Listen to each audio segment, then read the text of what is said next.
Olusegun Zacchaeus, lead and partner of PwC Strategy and Practice in the West Market. The annual Roundtable Summit organized by the CEOs Group of the Covenant Community Groups. Date is January the 18th, 2025. Venue is Covenant Temple, Lekki. Time 10 a.m. All guests are to be seated by 9:30 a.m. prompt. Join us in person, online, or live on Channels Television. This event is open to all demographics, from Gen Z entrepreneurs to senior executives. This is where innovation meets opportunity. Don't miss the event driving Nigeria's future forward. Click the registration link in our bio to register. The Nigerian Economic Outlook for 2025 is powered by the Platform Nigeria. See you there.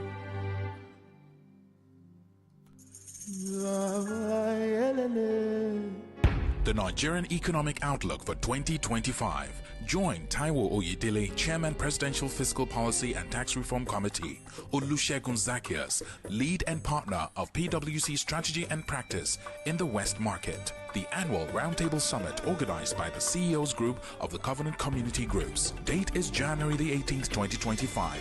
Venue is Covenant Temple, Lekki. Time 10 a.m. All guests are to be seated by 9:30 a.m. prompt. Join us in person, online, or live on Channels Television. This event is open to all demographics, from Gen Z entrepreneurs to senior executives. This is where innovation meets opportunity. Don't miss the event driving Nigeria's future forward. Click the registration link in our bio to register. The Nigerian Economic Outlook for 2025 is powered by the Platform Nigeria. See you there.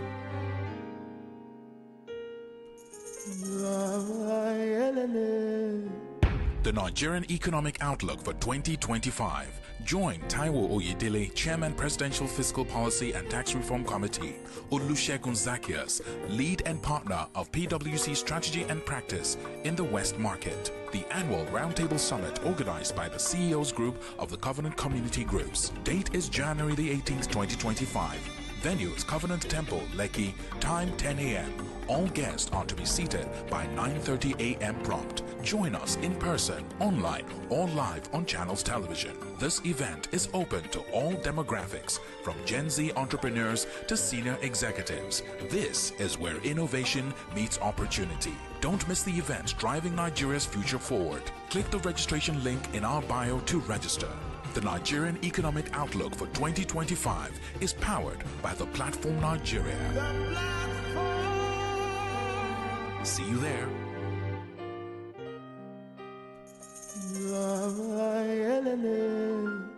The Nigerian Economic Outlook for 2025. Join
Taiwo Oyedele, Chairman Presidential Fiscal Policy and Tax Reform Committee, Olusegun Zacchaeus, Lead and Partner of PwC Strategy and Practice in the West Market. The annual Roundtable Summit organized by the CEOs Group of the Covenant Community Groups. Date is January the 18th, 2025.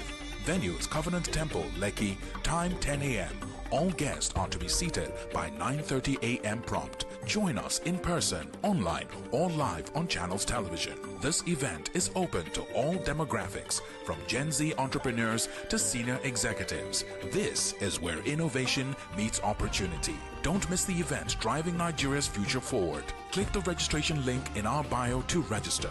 The Nigerian Economic Outlook for 2025 is powered by the Platform Nigeria. See you there.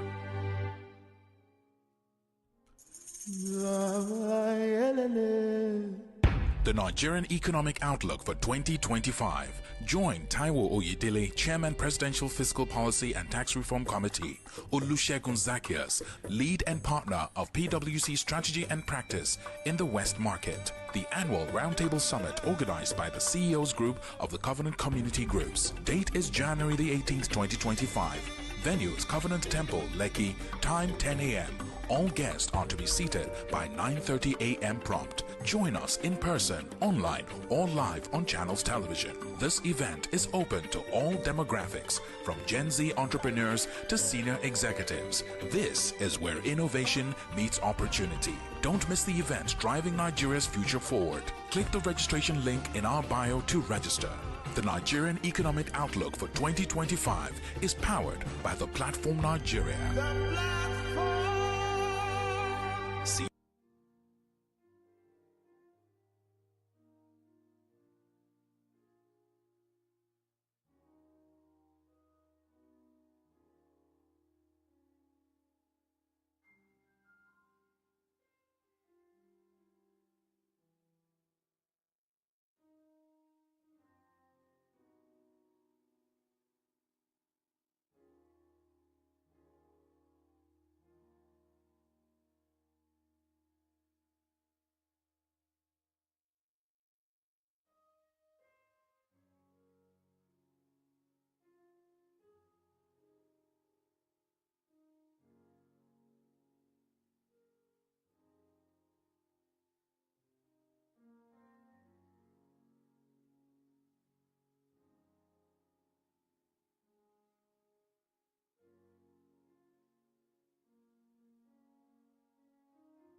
You there?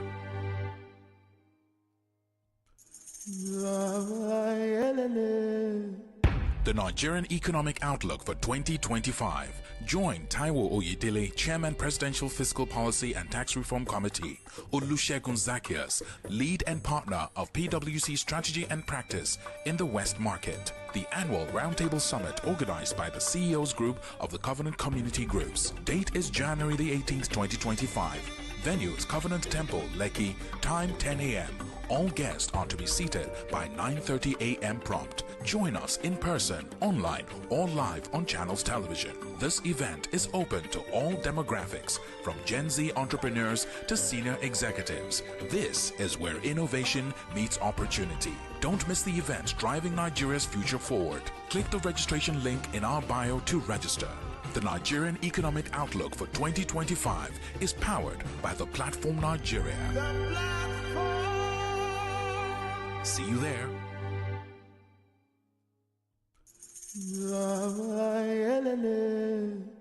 The Nigerian Economic Outlook for 2025. Join Taiwo Oyedele, Chairman Presidential Fiscal Policy and Tax Reform Committee, Olusegun Zacchaeus, lead and partner of PwC Strategy and Practice in the West Market, the annual Roundtable Summit organized by the CEOs Group of the Covenant Community Groups. Date is January the 18th, 2025. Venue is Covenant Temple, Lekki. Time 10 a.m. All guests are to be seated by 9:30 a.m. prompt. Join us in person, online, or live on Channels Television. This event is open to all demographics, from Gen Z entrepreneurs to senior executives. This is where innovation meets opportunity. Don't miss the event driving Nigeria's future forward. Click the registration link in our bio to register. The Nigerian Economic Outlook for 2025 is powered by the Platform Nigeria. See you there.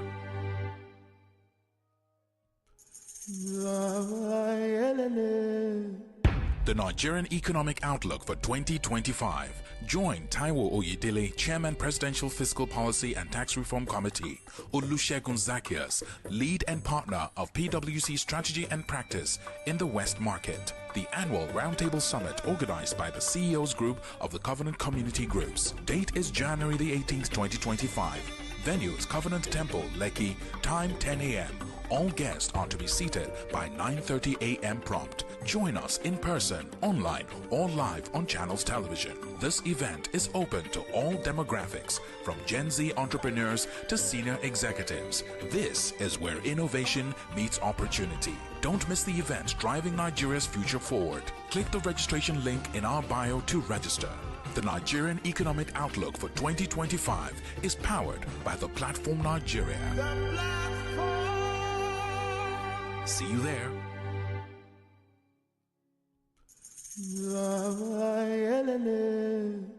The Nigerian Economic Outlook for 2025. Join Taiwo Oyedele, Chairman Presidential Fiscal Policy and Tax Reform Committee, Olusegun Zacchaeus, lead and partner of PwC Strategy and Practice in the West Market, the annual Roundtable Summit organized by the CEOs Group of the Covenant Community Groups. Date is January the 18th, 2025. Venue is Covenant Temple, Lekki. Time 10 a.m. All guests are to be seated by 9:30 a.m. prompt. Join us in person, online, or live on Channels Television. This event is open to all demographics, from Gen Z entrepreneurs to senior executives. This is where innovation meets opportunity. Don't miss the event driving Nigeria's future forward. Click the registration link in our bio to register. The Nigerian Economic Outlook for 2025 is powered by the Platform Nigeria. See you there.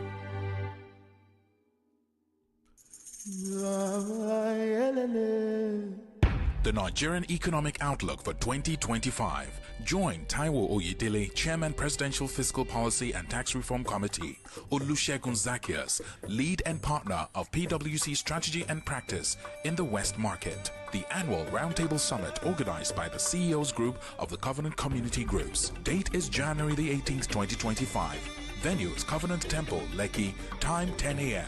All guests are to be seated by 9:30 a.m. prompt. Join us in person, online, or live on Channels Television. This event is open to all demographics, from Gen Z entrepreneurs to senior executives. This is where innovation meets opportunity. Don't miss the event driving Nigeria's future forward. Click the registration link in our bio to register. The Nigerian Economic Outlook for 2025 is powered by the Platform Nigeria. See you there.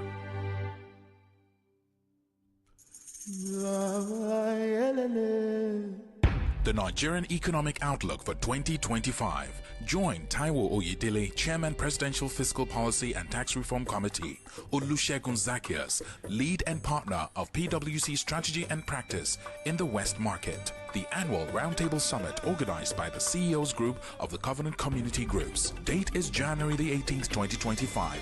Venues Covenant Temple, Lekki. Time 10 a.m. All guests are to be seated by 9:30 a.m. prompt. Join us in person, online, or live on Channels Television. This event is open to all demographics, from Gen Z entrepreneurs to senior executives. This is where innovation meets opportunity. Don't miss the event driving Nigeria's future forward. Click the registration link in our bio to register. The Nigerian Economic Outlook for 2025 is powered by the Platform Nigeria. See you there.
Nigerians all and proud to serve our sovereign motherland.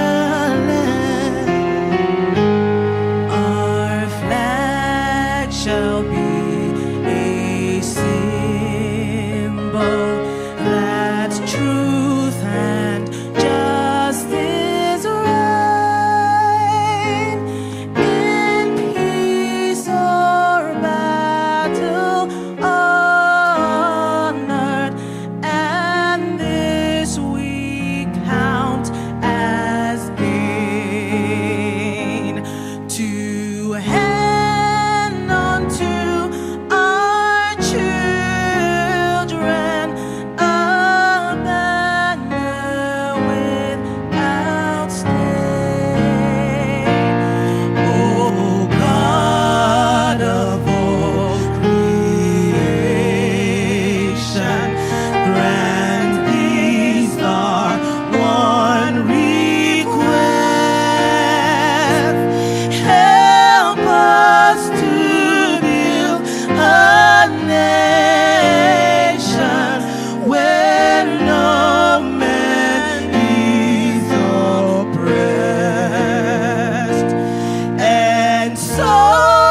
may please be seated. All right.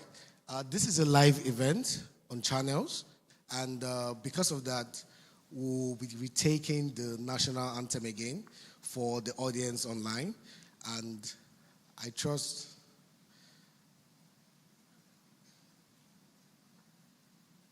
Okay. Just a minute, please.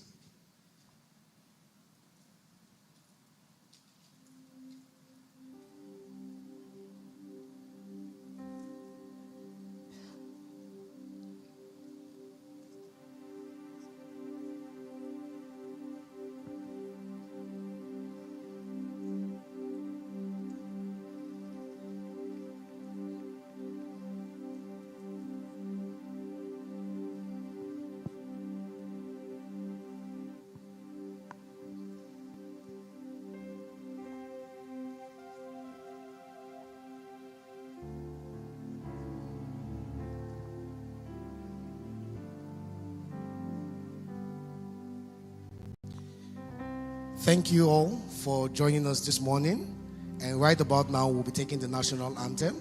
And with that, will be Victoria Ekanem and Insele Undukuba. Thank you very much.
Please be seated. Once again, we would like to welcome you all to this event, to the Nigerian Economic Outlook 2025, organized by the CEO Group of the Convener Community Group of the Convener Nation and powered by the platform. My name is Olusegun Layade, and together, My name is Benjamin Ekwebelam. we will be anchoring this event. This morning, we'll be taking a deep dive into matters shaping the Nigerian economy. It is an honor to have such a distinguished audience here today. Our Gen Zs, the students, young entrepreneurs, business owners, CEOs, visionaries, policymakers, and innovators. We're very sure that we are all ready to shape the future of our country. Absolutely. Today isn't just another event. It's a convergence of insights, ideas, and inspiration. We are here to unpack trends, uncover opportunities, and explore solutions that will help us keep ahead of an ever-changing, evolving economic landscape. So fasten your seatbelt as we embark on this exciting journey into a world of economic possibilities. And on that note, we'd like to welcome the governor of the CEOs Group, Dr. Oluwabusiayo, to give an opening address.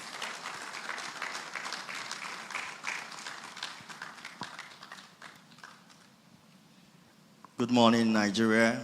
Thank you so much for gracing this event. We'd like to thank all our distinguished guests, starting from Mr. Taiwo, Oyedele, the chairman of the Presidential Fiscal Policy and Tax Reform Committee, as our special guest of honor today. We thank you very much, sir.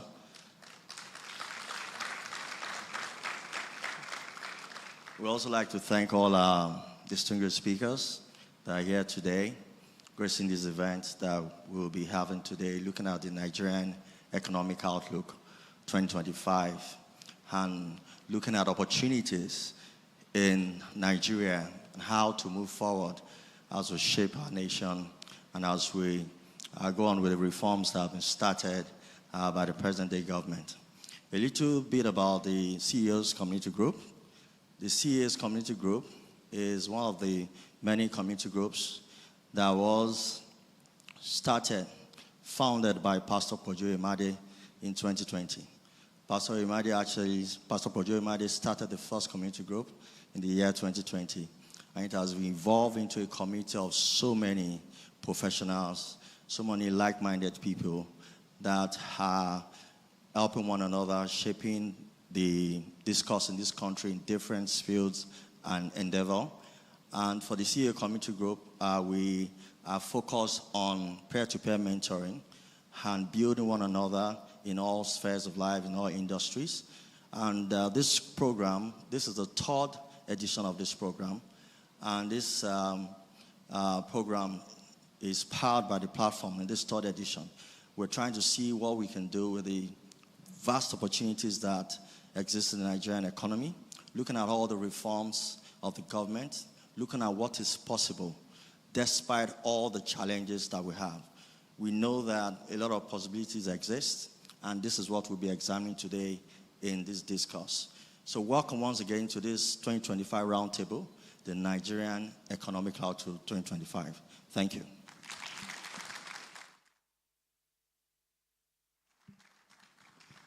Thank you, Dr. Oluwabusiayo. Can we please give him a round of applause, our able governor? It's no gainsay that everybody wants to see what Nigeria holds for us in 2025. And we believe that the country, with good policies, with good insights into what will be happening in the country, would all be able to take strategic decisions and put strategic things in place to ensure that all things work rightly. We would like to, so in that feat, we have a power-packed lineup for us today. We have the top economists, industry leaders, and policy influencers who will guide us through the maze of this data and trends that will be going on.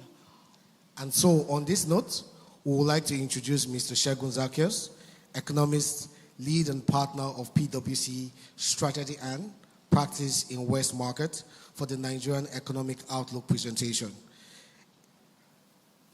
Mr. Zacchaeus, lead and partner of PwC Strategy and Practice in the West Market, has over 17 years of experience advising clients, primarily in financial services, telecommunication, and consumer market and the public sector. His expertise in financial services covers banks, fintech, insurance, capital market players, development finance institutions, and regulators. He has built deep competence in topics including corporate strategy, growth strategy, digital strategy, group restructuring, integration and separation, startup advisory and business planning, operation strategy and improvement, strategy execution and business transformation, along with macroeconomic and policy advisory. Please make welcome on stage Mr. Olusegun Zacchaeus.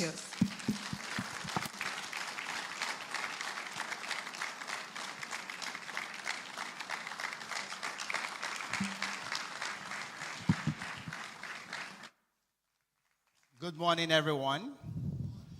Can you hear me clearly? Amazing.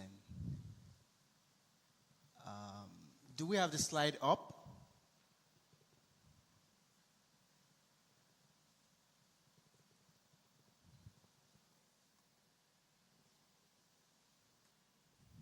Can we have the slide up? Good morning. Thank you for the very generous introduction. I have a very nice work to do today. And let me start with this caveat. I do not come bearing bad news. So you can clap for me. I do not come bearing bad news. What I'm going to do over the next 30 minutes is to really reflect on what 2024 was. 2024 was a tough year for the Nigerian economy. But more importantly, I'll spend a bit of time to talk about 7 important issues that will shape the evolution of Nigeria in 2025. And having talked about those issues, I will land with what people always ask: what's your outlook for 2025, right? And I'm sure when I'm landing at that point, we'll be, sort of sharing the conclusions together. But always more importantly for me and as a strategist, it's not about what's going to happen in 2025. It's about how you respond to it as an individual, as a business, right? So I'll spend a bit of time talking about the potential responses, strategies you can take into consideration in 2025. So let's start. I've already talked about my outline. So 2024 was a year of significant reforms, but amazingly resilience, from Nigerians, right? And you can look at the dashboard of where the economic indicators are now. I'm not going to spend a bit of time on this. But if you move on quickly and sort of reflect on what happened in 2024, I think 2024, a really difficult year, muted economic growth, a year of what we call multiple shocks. There are 3 major shocks that happened to Nigerian economy in 2024. We had inflationary shock, right? Which for the first time, I'm sure for a lot of people in their generation, this is the first time of hearing inflation of 30-something%, right? That's one. Number 2, we had what we call exchange rate shock, right? Getting to a significant level of over 1,000, 1,007 to where we are right now. And I think the last part, for a lot of people that raised funds from bank, was significant interest rate shock, right? Premium interest cost was up to about 30%, right? These 3 things made 2024 what it was, a pretty difficult year from a business perspective. But we must not lose sight, and as we think about this, that it wasn't just all bad, right? For us, as we think about it, 2024 was a setup year for a lot of things that will happen in 2025. There are a couple of wins, right? A point around fiscal consolidation, which we all know, was dealt with, right? And that's a question around subsidies, right? From a fiscal, which is the government side, there were a couple of progress, right? Which we achieved. I think where we had achieved a lot more success was from what you call the monetary side, which is what the central bank controls, right? I think a lot of policies were put in place that is leading us in the right direction. Having talked about those successes in 2024, there are a couple of issues that we call outstanding issues, right? And if you look at Nigeria Economic Framework, you ask yourself the question, what are the issues that are still persistent? One is the significant debt that we have as an economy, which is also expected to increase in 2025. And I'm going to speak a bit about that. The second bit is around the stickiness of inflation, right? We ended last year with about over 34% inflation, right? And I'll speak a bit about the implication for you as an individual. There are other issues, including impacted consumer spending, right? But I think when you then ask yourself the question, what is still the vulnerabilities? And when I mean vulnerabilities, there are things that are a bit of long term that we have as an issue in Nigeria. And you all know the issue around infrastructure deficit that, we have to deal with, right? But when we bring all together, now ask ourselves the question, what's the most fundamental problem we have to deal with in 2025? And that will be investors and market confidence. And I'm going to speak a bit about that as we go ahead. So let me leave the past, right? And come to 2025. And we ask ourselves the question, as you think about the outlook, what are the important factors you need to think about in 2025?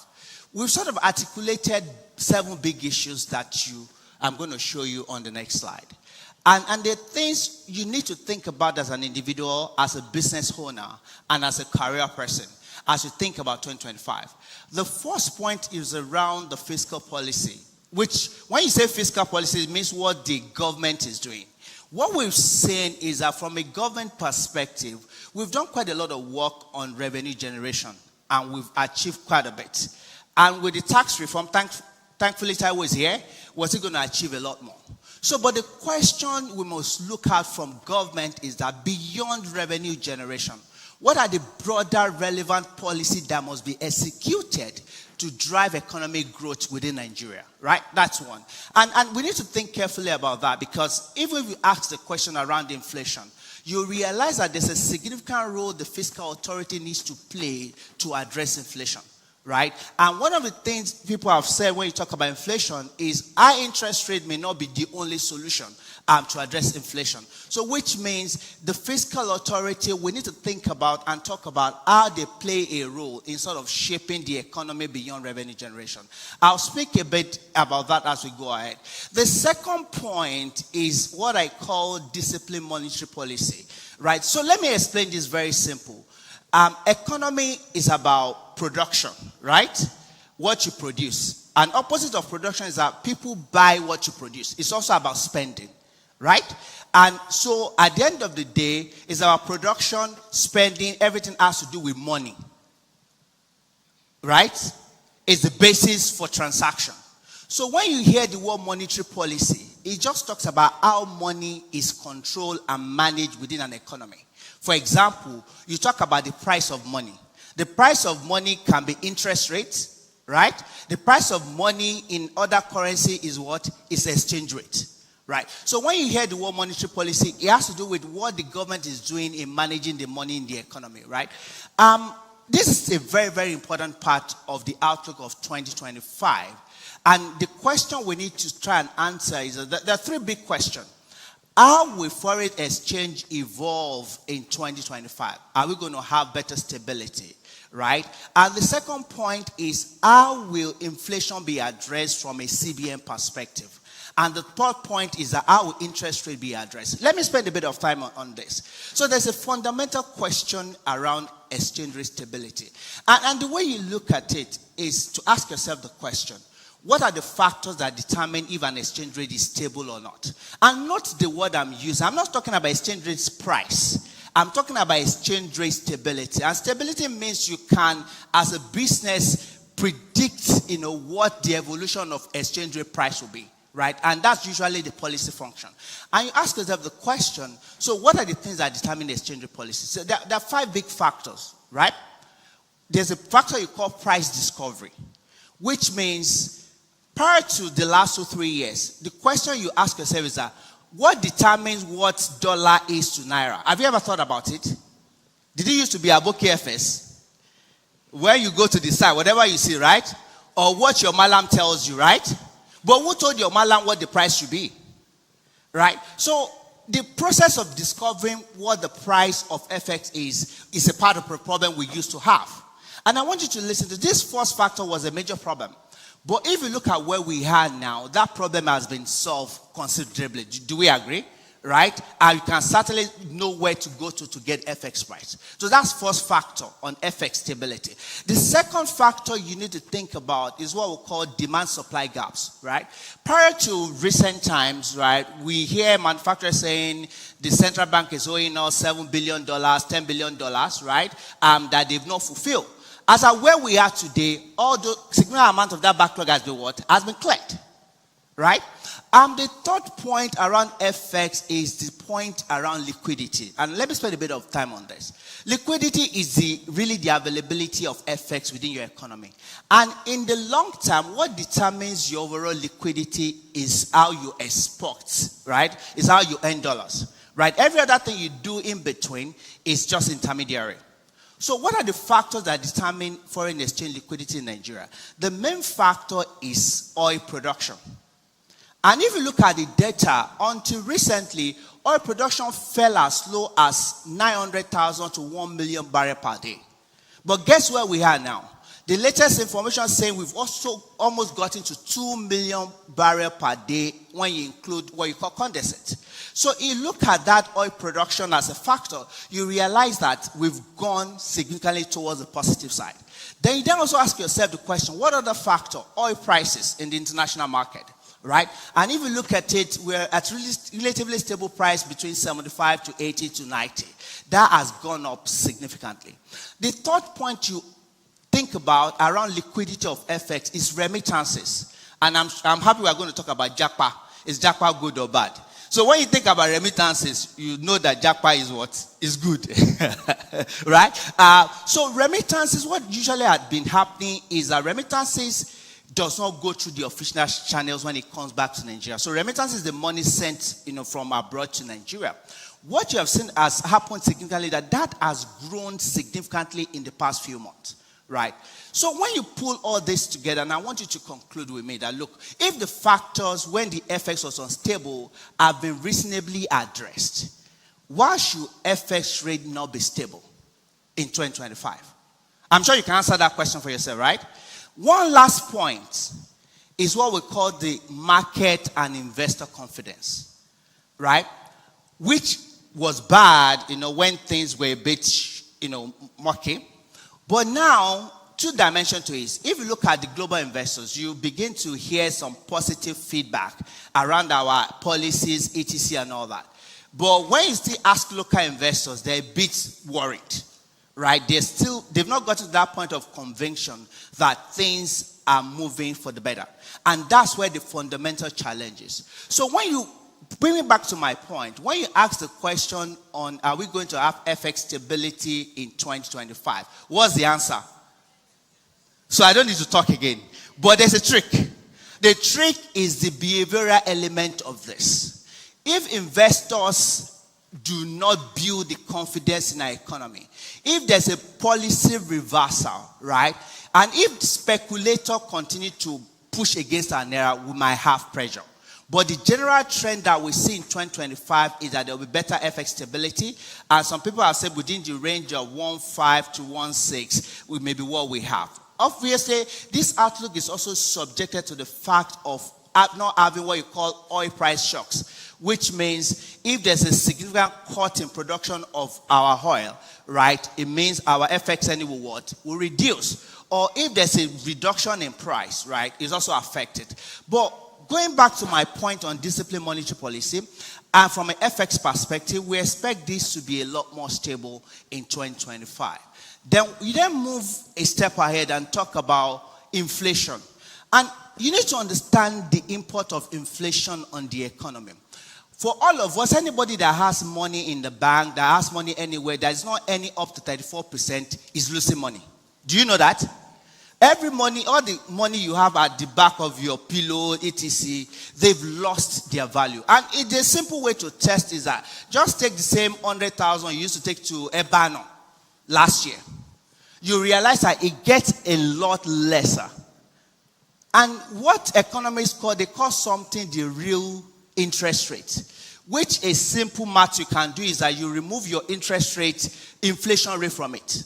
And if you look at what it is now, if you say inflation is at 34, the CBN rate is about 28.75, it means we are in like negative -6.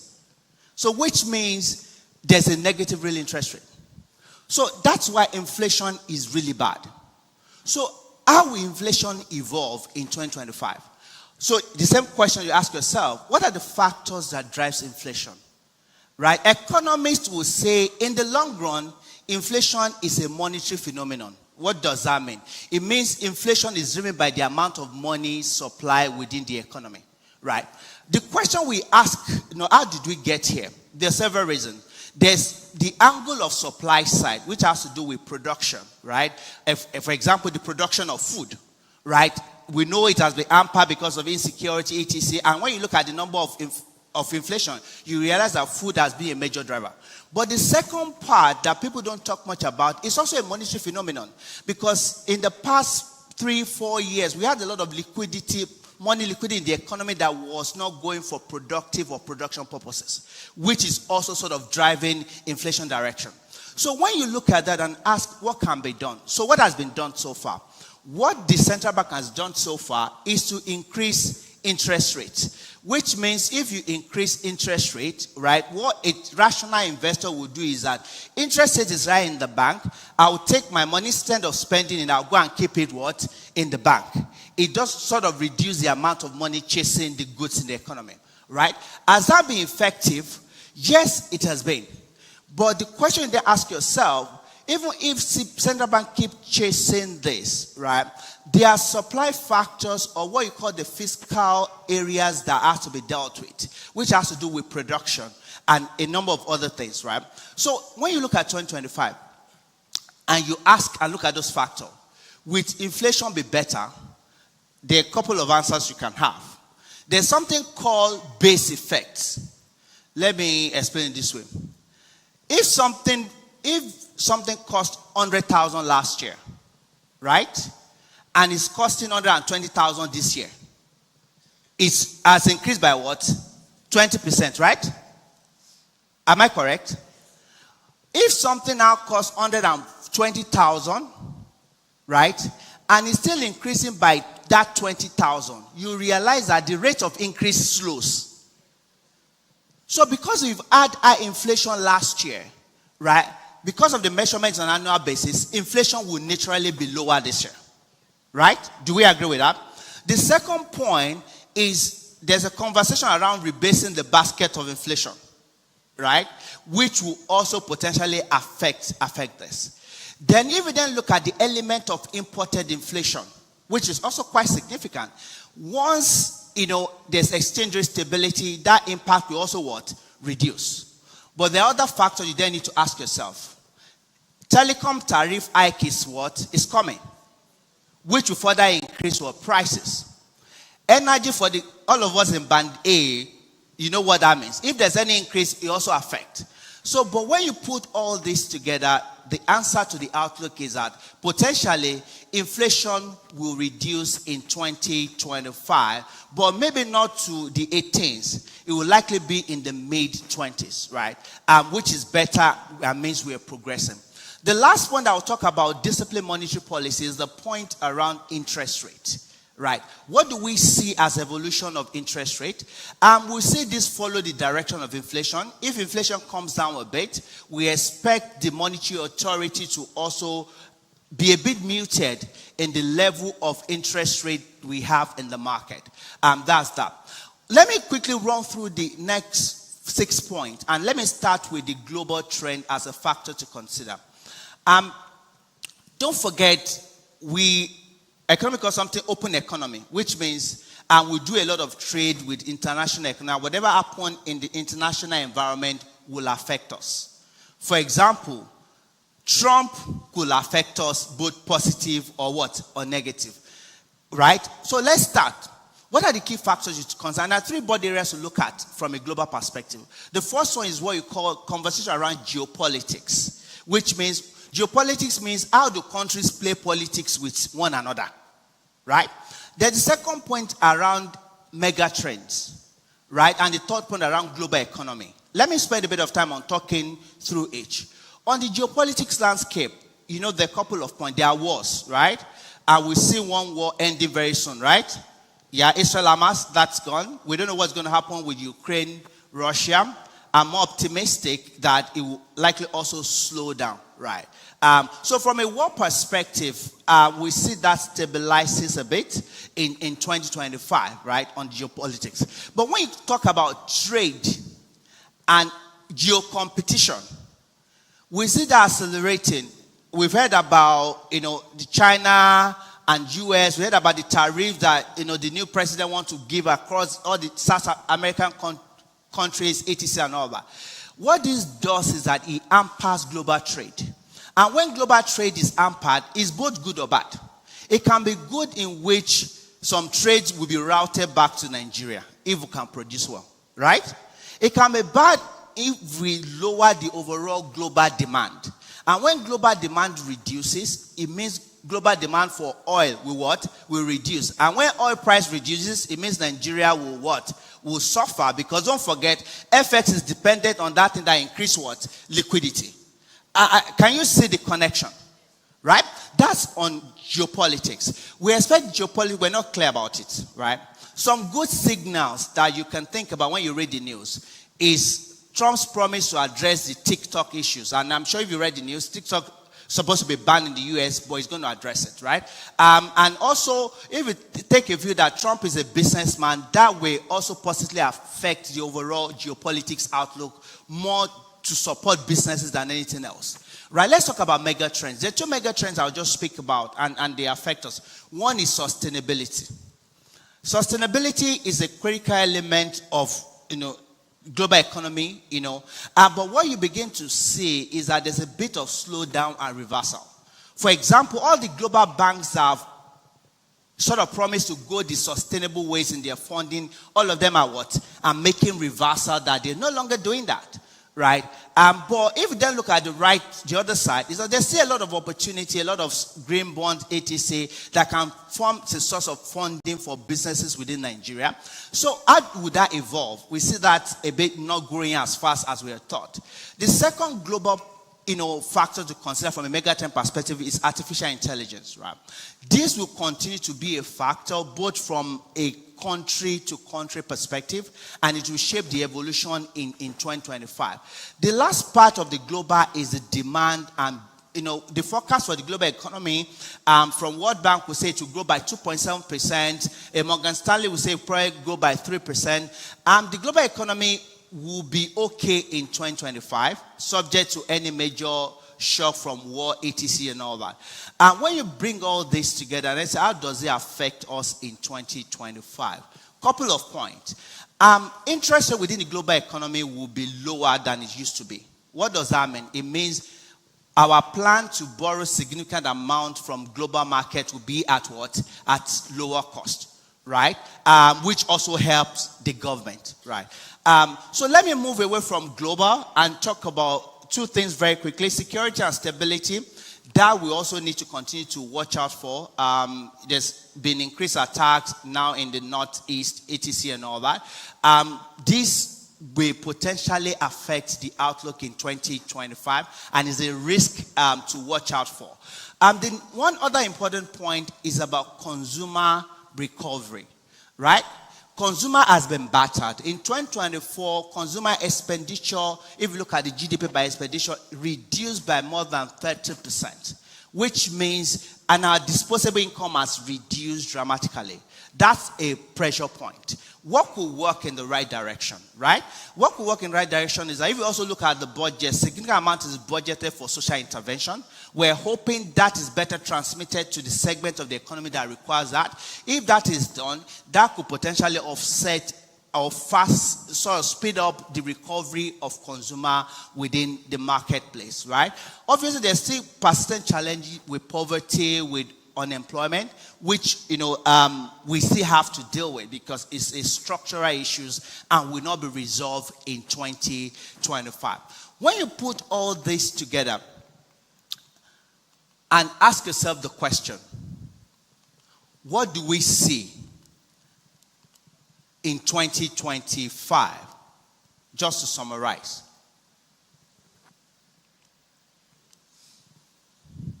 The economy will grow, right? We agree. It's just sometimes when the economy grows at a certain level, you cannot feel it in your pocket. So because the economic growth that we are seeing now is just like as population is growing, the economy is growing. So it means the GDP per capita may not increase significantly. So they typically say any growth that is less than 6%, for an economy like ours, is a low growth. Right? But the outlook we see is about 3.1 to 3.4%. Right? So from a normal perspective, that is good. But for an impact perspective, it may not be significant. Right? From a fiscal perspective, that's government now. We'll still continue to deal with fiscal deficit. Right? There's a planned borrowing within the budget.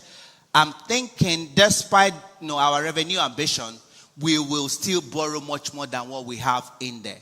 Inflation will be tapered, as I said. It will be between 25 to 27%, except we have any exceptional shock. Exchange rate will be stable. It will not be revalued. So understand so that you don't misunderstand me. It will be within a certain predictable range in which you can plan your business. So, 2025, well, I'm not preaching now, right? Will be better than 2024. Oh, I'm not preaching. You don't have to say amen, right? So, because it's more of recovery that we're going to have in 2025. Let me quickly talk about sectors, and I skip a bit of that.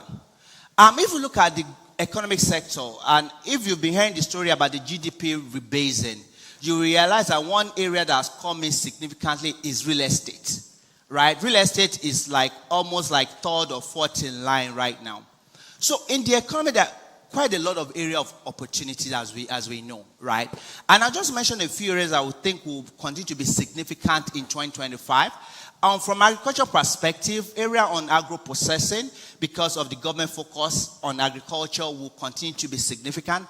Mining will continue to be a major sector, but obviously because of the capital-intensive nature, barrier to entry will be high. Financial services will continue to be interesting, right? And I see a lot of bankers in the house. Technology. Information and communication technology is very, very important and will continue to grow. Couple of points you must note, and I swear when you talk about AI, right?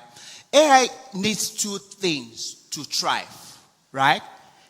It needs data center to thrive, right? And it needs internet capability. And if you look at the global investment, they are spending more time in investing in the infrastructure that will drive AI. So it needs data center, but data center also need energy, significant amount of energy, right?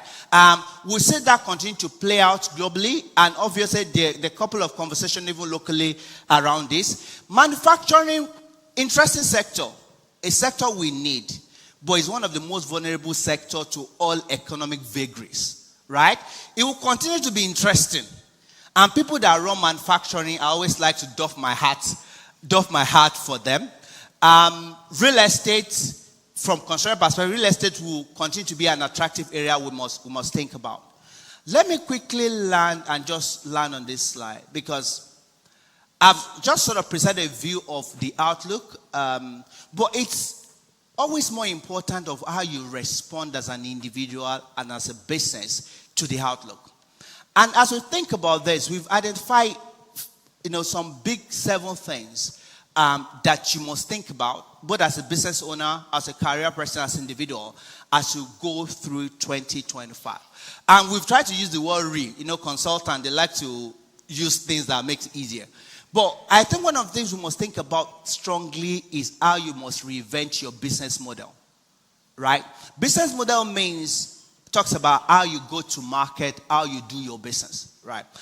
Every time I see a lot of bikes, delivery guys on the road, I wonder, 5 years ago, it wasn't like this. You can just live your life on the couch in this Nigeria, or Lagos, let's start with. On the couch, everything you need will come home to made with you. That really shows a business model. So as we go through 2025 for business owner, you need to ask yourself the question, how do I rethink the way I create value within the market? It's really very, very important. The second bit is your relationship with technology. If you are technology averse, can I see your hand? You better not be. I think one important thing I must leave with us here, and AI is not buzzword. It's not anything boss. It's reality that I would like to encourage every one of us to incorporate in the way we run our lives and we run our businesses. The next phase of AI, which is a phase of AI agents, which means there are AI that can do specific tasks. And it's not far away. It's a couple of months away, right? And you must ask yourself the question, how do you incorporate this into your business or even into your life as an individual? So working with technology is really very, very important. The third point is around how you manage cost, right? And the way we think about it is that it's not just about cost. It's about asking yourself as an individual and as a business, what capabilities differentiates me? What capabilities make me win in the market? And once you identify those 3 or 5 capabilities, any other things you do, you must be able to cut costs from those things. Do you understand what I'm saying?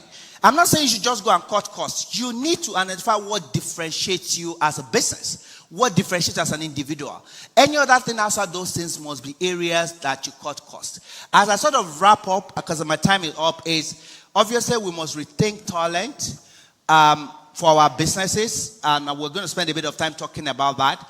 And also approach of how you raise funds within the market that's high interest rate, that has an interest rate. I think with these few points, just to summarize, 2024 will be a better year than 2025 will be a better year than 2024. There are a couple of factors that we'll see, but what's more important is for us as business owners, as individuals, to define and execute strategy and responses that will make us win. Thank you very much.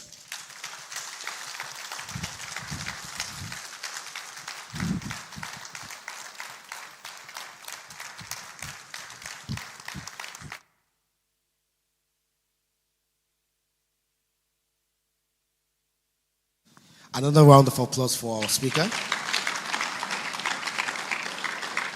Thank you, Mr. Olusegun Zacchaeus, for that power-packed, comprehensive presentation.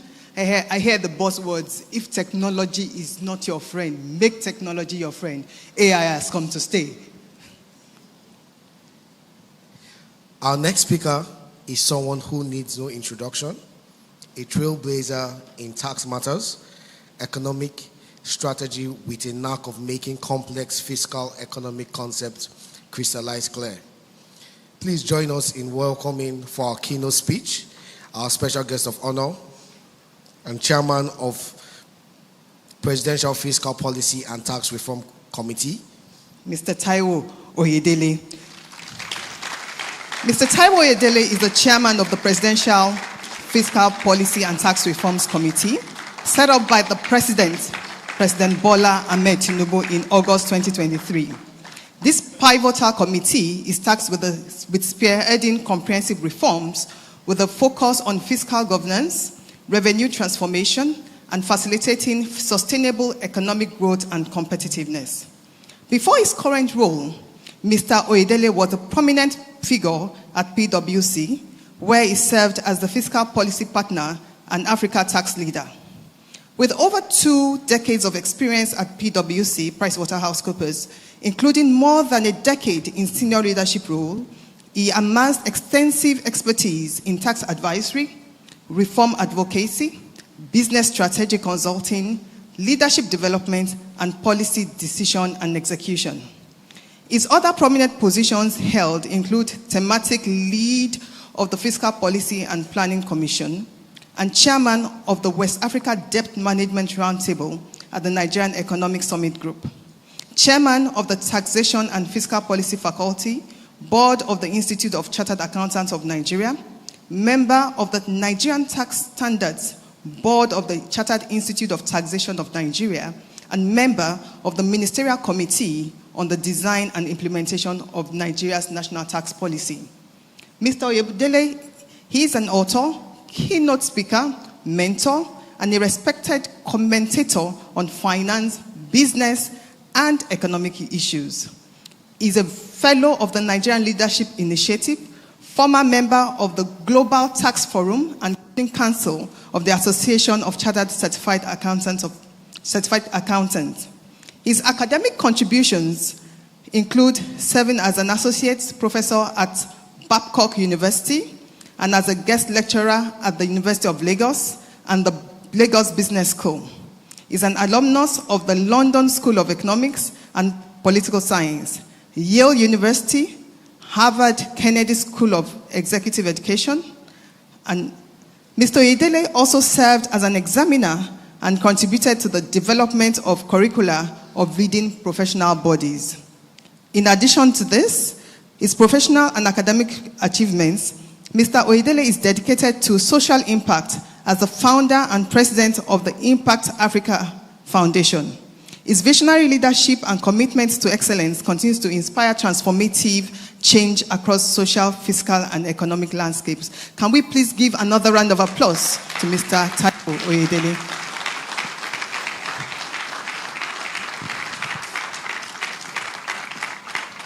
Thank you. Thank you very much. You may have your seat. Thank you and good afternoon. So I didn't know they were going to read all of that.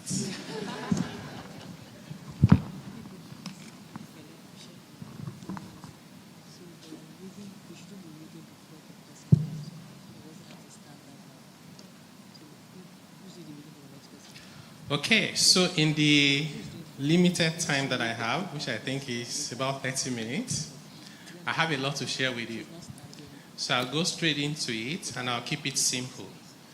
But I'm going to challenge many of us on some of the things we've held on to for so long. So please let me apologize in advance if you find yourself struggling to agree with some of the things I'll be saying.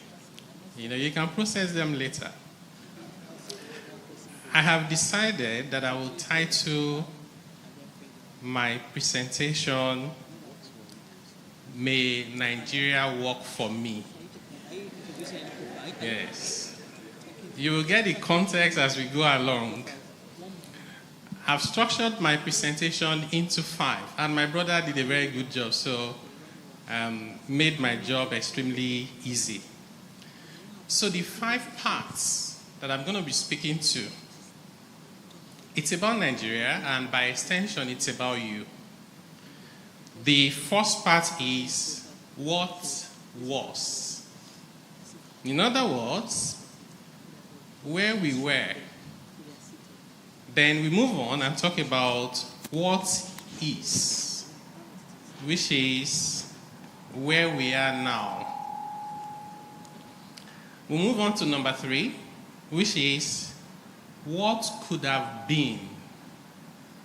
In other words, where we were heading if we did nothing differently. Economists will call it counterfactual outcome, but we're going to keep it simple. We're not using those, economist terminologies. Number 4 is going to be what to expect. In other words, where we are going, what is possible, and the outlook. we will conclude by looking at what it means for you. You see, all the 5 are what, right? What it means for you means, where do you come in? What do you need to do? The way I see it. So let's start. What was? Our Nigeria was a country where we were living on window dress realities. If you look back to about 2 years ago, Naira exchange rates, depending on who you ask, was 460, was 750, or anything in between. But was that really the exchange rate? If you wanted to buy petrol, it was under 200 naira. Was it really under 200 naira? The same thing, there wasn't band A at the time. Electricity was whatever it was, but was that the true price? And there's nothing wrong, absolutely nothing wrong, if a country can afford to sell petrol for 200 naira. There's really nothing wrong with that. Everything is wrong if you cannot afford it. I'm a parent, right?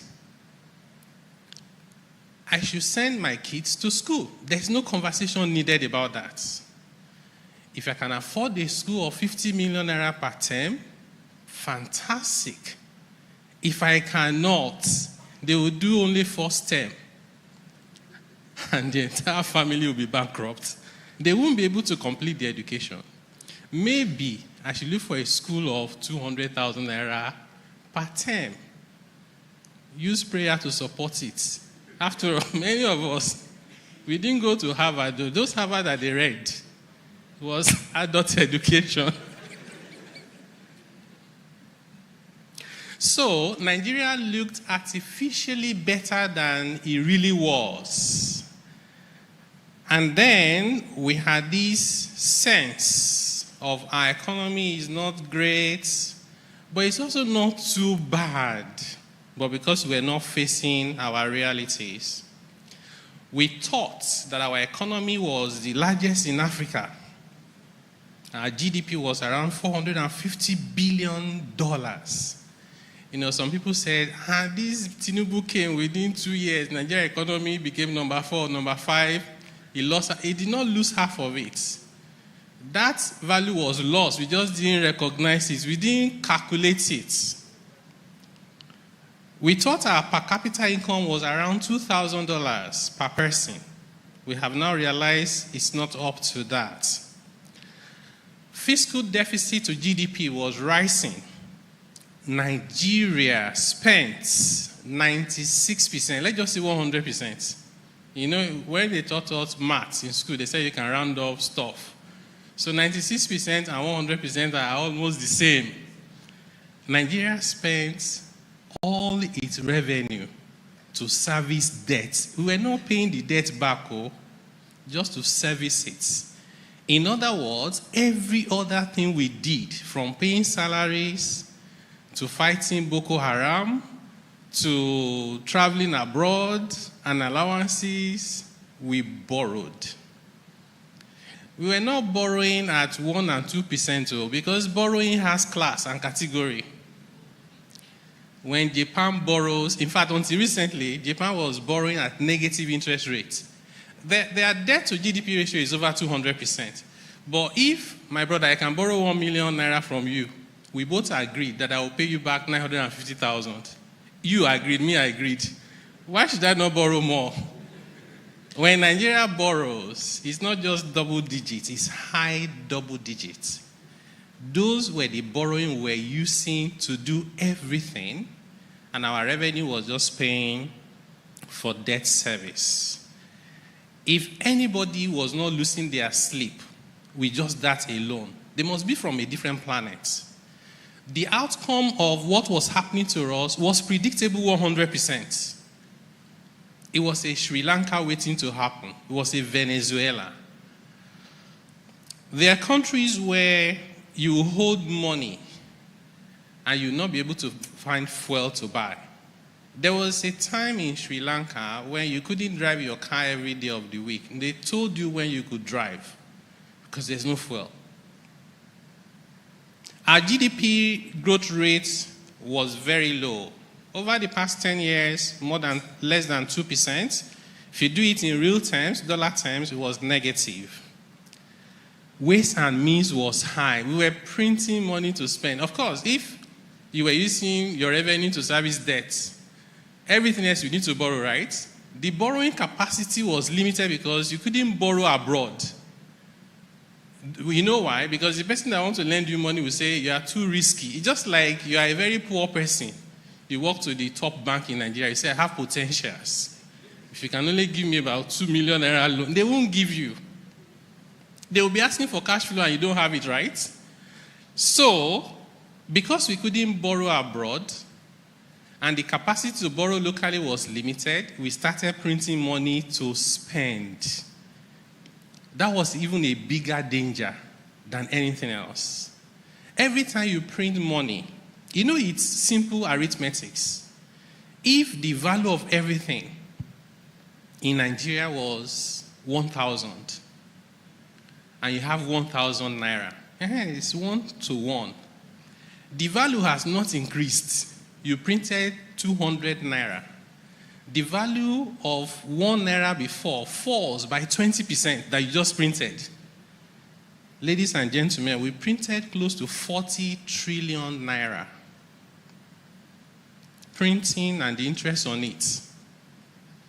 And then we are surprised there is inflation subsequently. What else were we expecting? Human capital development was subpar. We're not focusing on education. We're not focusing on health. We are a physical people. Nigerians don't realize that the invisible controls the visible. If I commission a road, that's dividend of democracy. If I try to invest in education, skills development, innovation, I'm not doing anything. They can't see what I'm doing. Look at the reforms that have taken place in the past 18 months. They're not visible. FX is not, you can't see it. Where is the place where they did the FS solution? Where is the one where they did PMS? We had backlog of exchange of unmet FX demand. Even some airlines stopped flying to Nigeria. Nigeria became number 1 in the world for the highest level of indebtedness to airlines. In the whole world, it was Nigeria. Poverty was rising very, very fast. And the economy was largely distorted. If you wanted to manufacture something and you set up a factory, you need to do a lot of hard work and pray to God and face a lot of risk, and there's no guarantee you even break even. But if you are very close to someone in government, maybe CBN, you don't need to put money down. They just need to allocate $1 million to you. You don't need to pay. We allocate to you on credit. You pay by the following day or evening. Take $1 million at 460. Sell it at 750. Easily.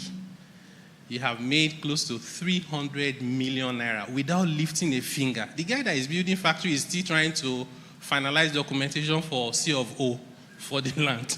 You've cleaned out with 300 million. So why should you stress yourself? You then direct all your energy towards building those connections so you can make the easy money. But for every 1 naira that is made like that, it is the blood of the Nigeria economy that is being extracted. It is the seed that we should have been planted that was being eaten. We were suffocating the real sector. Many of the companies that exited, it was the closing chapter for them. It was a build-up of so many things. Anyway, I think enough said. That is what was. Now, what is? How about now? I'll be dishonest if I stand here and I say to you that it's all fine now. Of course, you won't even believe that because you're smart people. So we're not there yet. But you know what? They say it is always darkest before dawn. I personally believe, and this is based on data, that the worst is behind us. And it can only get better going forward. Like my brother Shegun said, this is not a prayer. I believe in prayers, but this is not prayers. This is telling you facts based on data, the way I see them. Why do I say that? For the first time in my adult life in Nigeria, Nigeria is carrying out structural reforms. This is when you see a house that is almost falling down and you just paint it. That's what we're doing before. This time around, we say, let's break down, pull down the walls, and rebuild the foundations. That is structural. Do you know how many times Nigeria removed fuel subsidy in the past? I've lost count. I don't know anybody here who knows how many times since independence we had removed fuel subsidy. Why is it that it's always coming back? Does it have 9 lives? It was because we thought we removed subsidy, but we knew we did not. You can only remove subsidy when you set the market structures for price determination. If that structure has not been set, you know what? Even when the president said May 29, subsidy was gone, we didn't set that market mechanism, was not set. So people started looking at the price. NNPC will say, don't worry, that's not the price. NNPC will say, the price is this. NNPC was setting the price of PMS. Before we could blink, subsidy was back. And the other thing about this subsidy is that the level of fraud and corruption inside it is better imagined. Because the incentive for fraud is so huge, there's almost nothing else you could do but to remove that subsidy. As painful as it has been, I believe that it is the necessary decision that we eventually took as a country. And we can now say that for once, subsidy is gone. I'm not sure I'll be very popular with these words I'm saying. But it's good that this is being recorded. Maybe about 2 years later, some people will watch it and say yes. Now, I'll tell you, in terms of what is, 3 things that stand out for me. One of it is economic stability. Okay? You know, stability does not mean that you are in the place you want to be. It means that you stop going up and down, because not knowing whether you're up or down in itself is stressful and it can be painful, right? Market confidence is returning. Do you know that one of the indicators is when foreign portfolio investment is coming, it's an indicator of confidence, but short-term confidence. But it is confidence. When foreign direct investments start coming in, that is long-term confidence. But you know what? Locally within Nigeria, there's a measurement. It is the capital market. The capital market is not stupid. When you pay for the price of any shares in the stock market, you are not buying today, you are buying tomorrow. That is why Tesla, for example, the profit they are making, in fact, Amazon made losses for only God knows how many decades. And their share values were going up, right? Nvidia started making profit not long ago. So people were buying tomorrow. So people are seeing tomorrow. And that is why for the past 2 years, our capital market has done well, and it can do even better.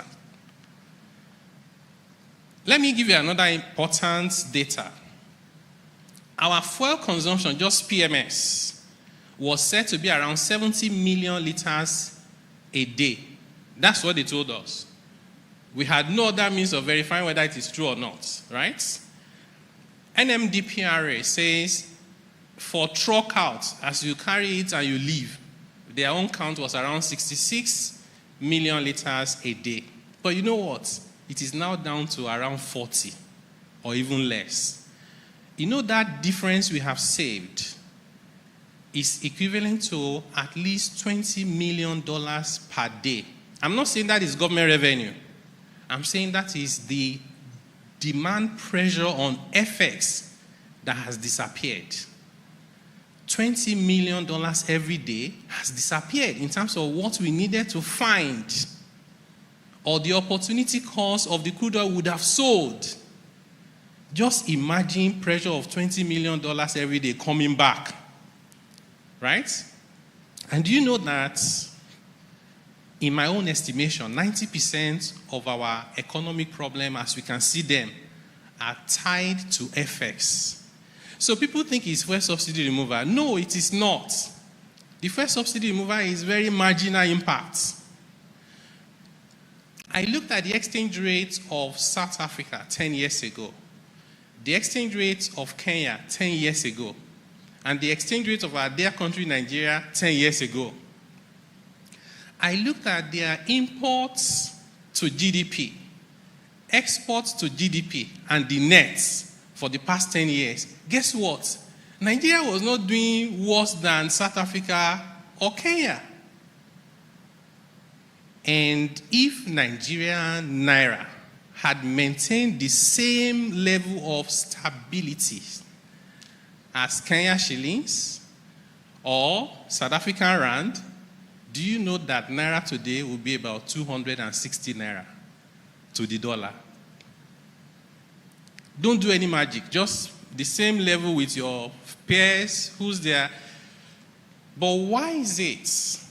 Imagine if Naira were to be 260 to the dollar today.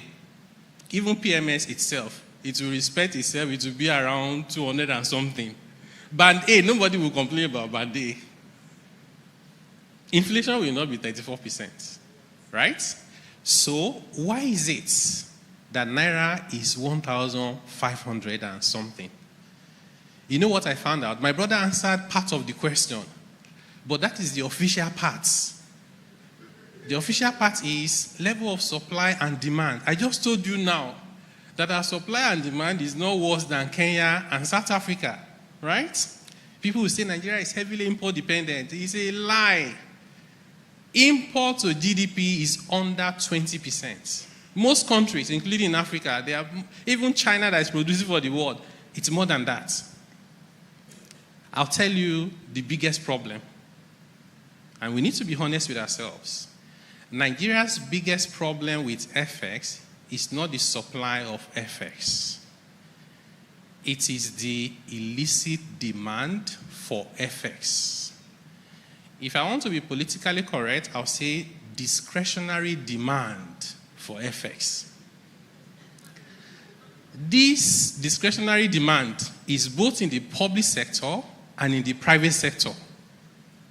I'll tell you, in the public sector, there are people who control our resources, and they feel it's first and foremost their own money. For the time that they're there, they collect those monies and they're chasing dollars to buy. Even the central bank said, when they release FAC, we just watch this exchange rate. It seems to just misbehave during that period. 1 million here, 2 million here.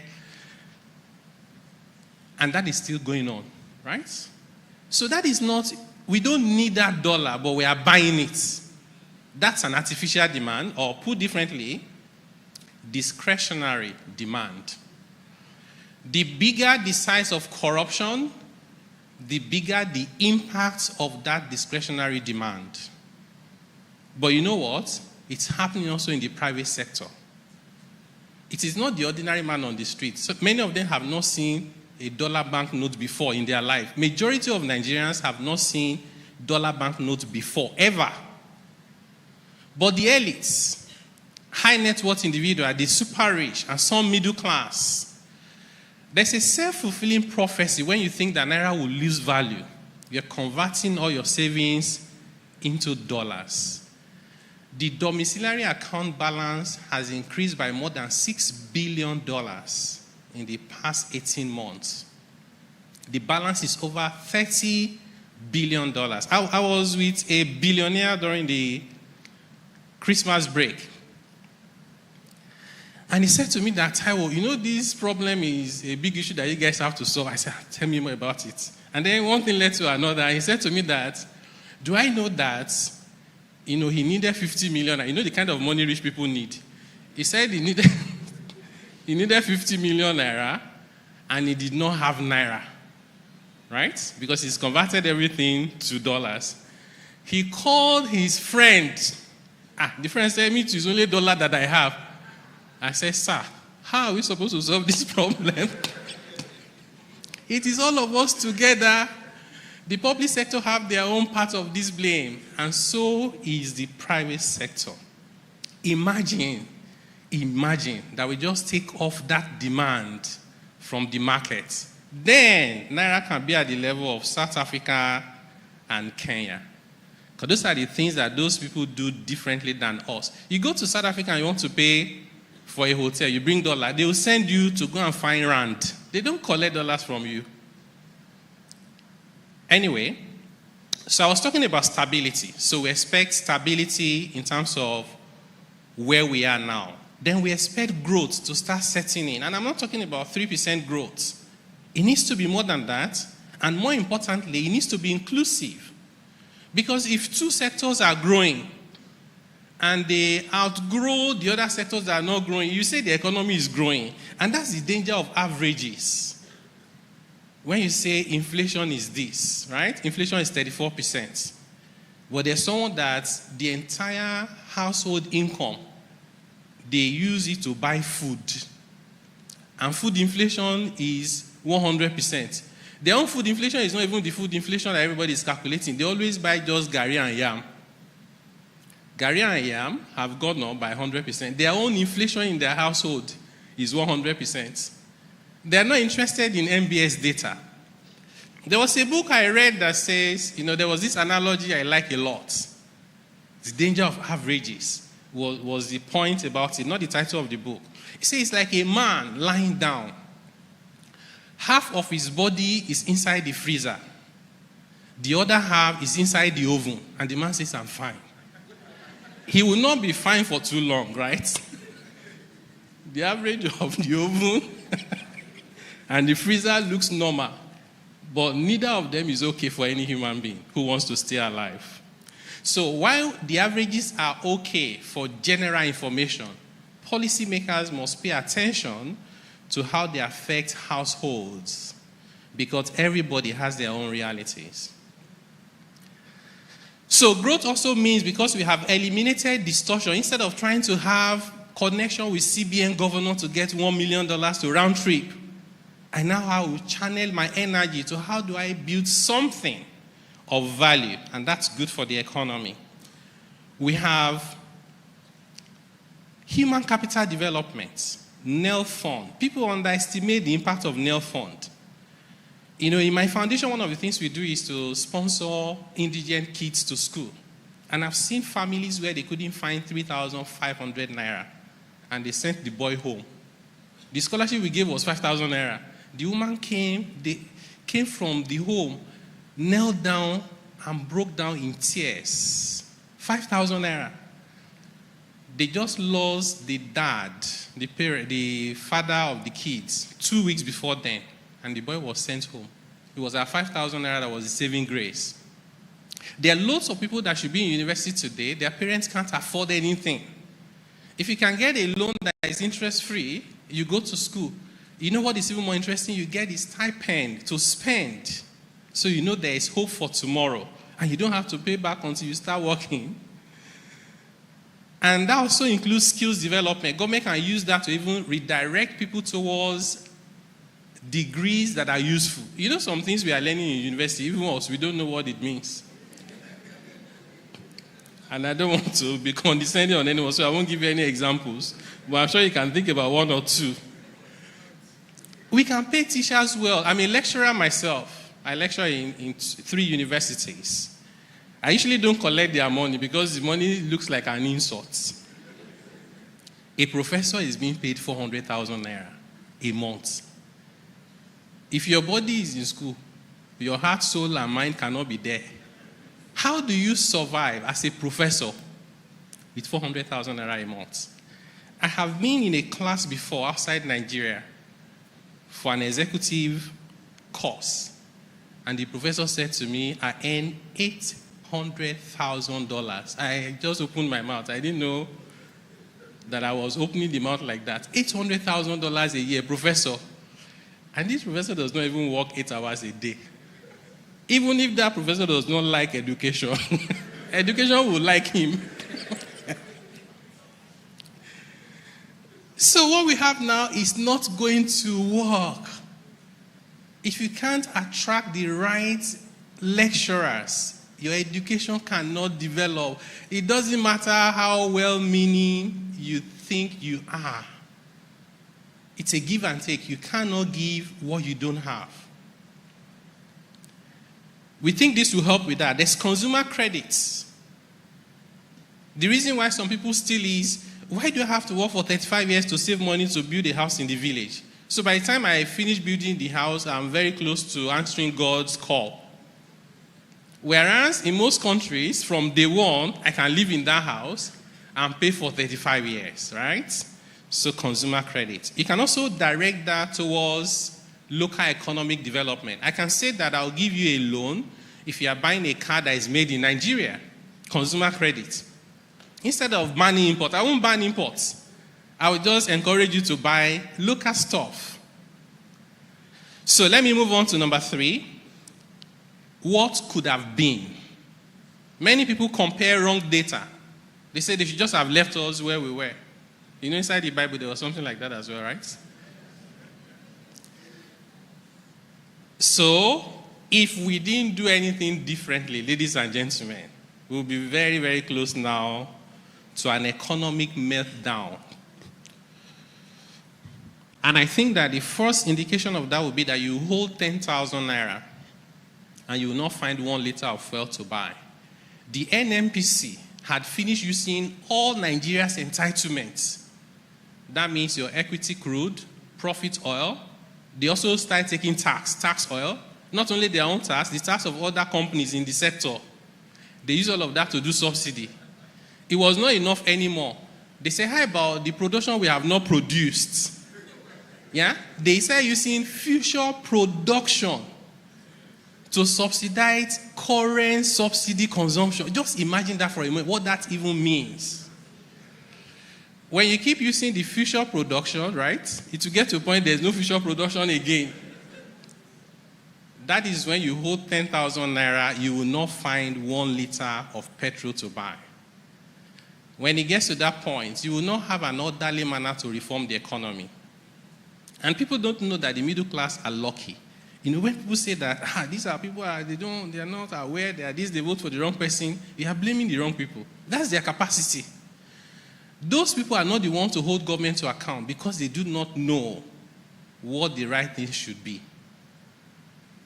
The middle class are the ones to hold government to account. When those people below middle class want to hold government to account, the government they see is not the people in National Assembly or their governor. Anybody that is doing better than them is part of them.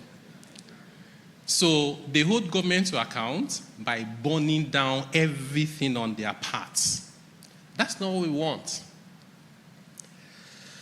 So what could have been is that if we didn't do that, we'll get to a point where you will not find any dollars to buy. For so long, NNPC was not remitting anything. You will not find dollars to buy for anything, whether you are importing inputs or assets or equipment or even food. Inflation will be hyperinflation. In Tanzania, and I think I brought the money. In Tanzania, not Tanzania, Zimbabwe, apologies.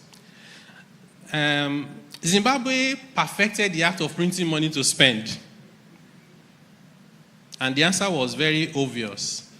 So this currency you see in my hand, this is 100 trillion Zimbabwe dollars. I'll repeat, 100 trillion Zimbabwe dollars. That's not the end of the story. It is that this money, as at that time, could barely buy a loaf of bread. So I got this from my partner friend who was in Zimbabwe. At the time, we had an event in Cape Town. So I usually like to ask people about what's happening in their country. So the guy said to me, I said, how is your inflation? How are you coping? He said, they are not coping. And it was being real. He said, we are not coping. I said, how? He said, if you enter public transport, you know, when you are getting into the bus, they'll say how much. They'll tell you the amount. Hold your 200 naira. In Zimbabwe, they were not telling you the amount because it was a waste of everybody's time. The amount when you get on the bus is different from when you are getting down. So we tell you the amount when it's time to get down. If you don't come down quickly, we hold you back because the price has gone up. And I'm not joking. The percentages were no longer 1 trillion percent. It was more than 1 trillion. 6 trillion percent was their inflation.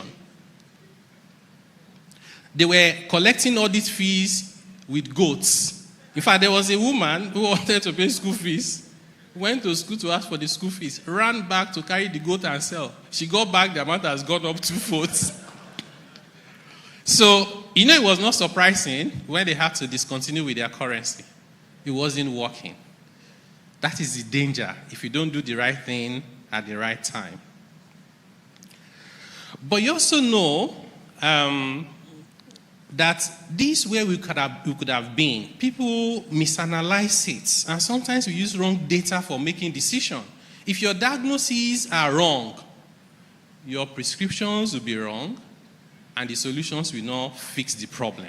In fact, you end up creating more problems than before. And some of these issues is people will say, there's excess money supply. And I'm saying it's wrong or right. But if you put it in context, like cash in circulation is 4-something trillion in an economy of 260 trillion. Look around the world. What's the percentage of cash in circulation? We should be praising ourselves instead of beating ourselves up. People will say everybody has jackpot. No. You look at the data, Nigeria is not even top in Africa, including everybody that has been abroad ever. And people that just joined them. Nigeria is not even up to average. It's below the global average. People will say that government is too big and we need to cut it down. I said I'm going to challenge some of your thoughts. Do you know that the size of the public service in Nigeria, everybody employed by government, MDAs, local government, state government, federal government, is under 5 million? In the US, the number of public servants, people employed by the government, is over 22 million. The US is 330 million people. We were 240. They're not even very far from us. If we prorate, Nigeria is supposed to be around 15 million, isn't it? So the problem with Nigeria's public sector is not a size problem. It is an efficiency and productivity problem.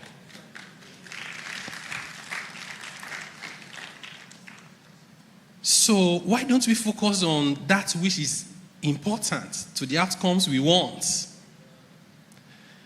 And then there's also sometimes, the data we use wrongly as common, as harmless, as saying that Ghana is next door neighbor. It's not next door neighbor. There are 2 countries between Nigeria and Ghana. Somebody will wake up and say there are women are more than men in Nigeria. That's why they can't find men to marry. The data says we are equal, 50. Yeah. So I suppose the point I'm saying here is, in terms of what could have been, you must take data, turn it to insights, and be humble to not jump into conclusions so that you get the right comparison. Okay. There is this thing about people who say the states are over-dependent on FAC. In fact, they call it federal allocation. It is not federal allocation. It is federation allocation. The federal government is very dependent on FAC as well. And some people will say that IMF and the World Bank are the people asking us to, in fact, they say Nigeria devalued the Naira. They say, why did we devalue the Naira? And I say, okay, so Nigeria did not devalue the Naira. Nigeria removed the subsidy on FX. If you didn't remove that subsidy, what option did you have? They say National Assembly people, this is one of the, most talked about. National Assembly people are collecting too much money, 20-something million. They pay lecturers, 100,000 professors. They pay minimum wage, only 70,000. These are wicked people, If you say that narrative, people will clap for you. But guess what? It's the wrong narrative. I'll tell you what it is. First and foremost, Nigeria should get to a point where you pay your top public officials about what you pay top private sector officials. The work I'm doing for government now, I say, don't pay me because the amount they're going to pay me is an insult, just like the university one. But I could do that because I can afford to take care of myself. Imagine that I have so much to give to Nigeria, but I have no money to take care of my family, right? The government's money cannot sustain my quality of life. So I have two options, either not to serve in government or to steal, right? Because I need to survive. I'm not justifying stealing, by the way, don't get me wrong. But Nigeria must get to a point where we stop saying narratives that are moving us in the wrong direction. There's no way the president should earn less than a bank manager. Those amounts that the lawmakers are collecting, constituency money and all of it, they just combine it together, you know. But you know, we had a session with lawmakers, and one senator said to me, that do I know that the average, the least amount that any senator paid, no, not paid, spent to come to the National Assembly was 500 million naira. The least.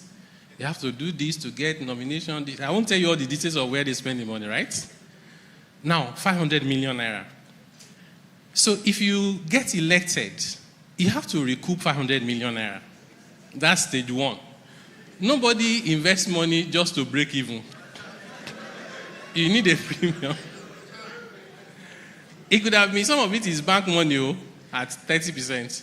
When you now finish that, you know you want to come back, right? Coming back will not be 500 million. These things increase every election cycle. So you have to estimate that coming back will require about 1 billion. You must find the 1 billion. So when you say, why are they not collecting minimum wage? The math is not adding up. What we need to fix as a country is, why is it that you have to spend that much to serve? That is where the problem is. Even for the ordinary Nigerian, you go there and tell them the story of what you want to do. They are telling you that you have to fix this road, you have to pay this school fees. When we were having that session, the senator showed me his message, SMS. There were already 5 demands. It was not even half day. Okay, let me move on. You know, so let me say this last one before I move on, actually. You know, they talk about real interest rates, and my brother mentioned it. And real interest rates is a good point to make, except that it is not complete. I will divide all of us into 3 groups. There are the big guys. They invest in fixed income investments. Bond, bills, commercial papers, put 100 million there and just collecting your returns, right? If the returns they get is less than inflation, they'll say their real return is negative. Are we together? And that is correct. But there are other 2 categories of people. The next set of people are the people who are not the big guys. Their money is not enough to buy treasury bills. You know, you can't go to treasury bills with 1,500 naira. The money is for deposits inside the bank. Do you know how much they get? The amount they get is single digits. As they are raising interest rates, the gap between how much they get for their savings and inflation widens. While we are closing the negative real returns for the big guys, we're expanding it for the general people. The 3rd category are the people in the real sector who are doing business. Every time you raise interest rates to the manufacturer, the cost of financing their working capital has gone up. The purchasing power of the customer has come down. Their profit margin has been squeezed. Their returns has just reduced. Their own negative real returns has been expanded. That is why today manufacturers have over 1 trillion naira of unsold inventory. The same manufacturers that have reduced their capacity utilization, so they are producing less and they have more unsold. So while we are balancing real returns, I suppose my message here is, let's balance it for everyone. So the next one is what the outlook is, and I'll try and quickly wrap up. In terms of the outlook,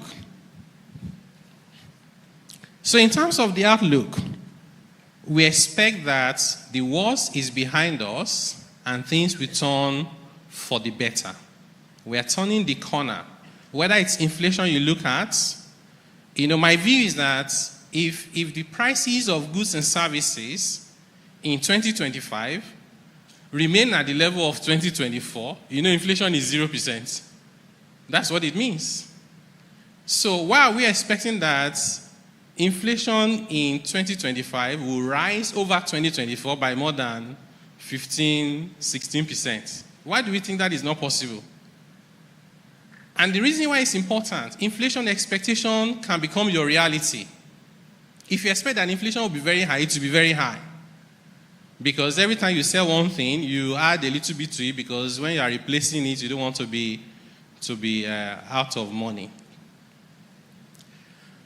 So, and then outputs would increase from agri, from industries. We have seen oil and gas is getting better. We expect that monetary policy rates would begin to moderate. We expect that the exchange rate will be stable and maybe even appreciate. If you look at all these numbers and data I've given to you. And then, of course, I need to talk about the tax reforms. Part of the expectation is we expect the tax reforms to be approved, particularly the tax reform bills, in 2025. Our expectation is before the end of Q1, and therefore we can give notice to taxpayers to prepare themselves, build capacity, and begin to implement around 1st of July. Those reforms are transformational. They keep me excited. The reason why I have the energy to keep going is because of the possibilities I see in those reforms, which haven't been done since independence. Structurally, those reforms will help Nigeria. They will reduce the pressure even on the monetary policy authorities. There are provisions in those bills to help with Naira stability, to help with ensuring that we do not have that premium between parallel market and the official market. If I say to you that in Nigeria today, Nigerian businesses are being asked to pay levies and fees and taxes in dollars, worth over $3.5 billion a year. Who does that? You send your people to the forex market to go and be looking for dollars to pay the government. It does not add $1 to your supply, but it adds $3.5 billion to your demand. We are fixing that. That's pressure off the market. So essentially, the way we look at those reforms are that if you want to run a car race and you have the 1960s 504, and that's Nigeria, and you're in that race with other countries, Bentley, Ferrari, and then this guy with the 1960 car, he says, I'm very prayerful, I believe in God. It will not work. Because faith without work is not going to work, right? You need to get a new car. The tax system that we have now cannot take us forward. It's holding us back. That's why we need to fix it. So I'll conclude with, what does it mean for you? Number one, please look for the opportunities. Reduce the negativity. Nigerians are one of the set of people on earth where they amplify what is not working and play down on what is working. Have you heard many times, may Nigeria not happen to you? Yes. On the average, there's a mass shooting in a school in the US every school day. On the average, every school day. Have you heard anybody say, may America not happen to you? What we have done or what we are doing is we've turned the negativity that we see around and placed it on our country. There's nothing wrong with Nigeria, right? Maybe there are things wrong with people ruling Nigeria. You have to separate the two. If you wish your country bad and you turn it to negativity, it won't work for you. So, for me, I believe that we should work on those things that make people say, may Nigeria not happen to you. But while we are working at it, why don't we turn it to, may Nigeria work for me?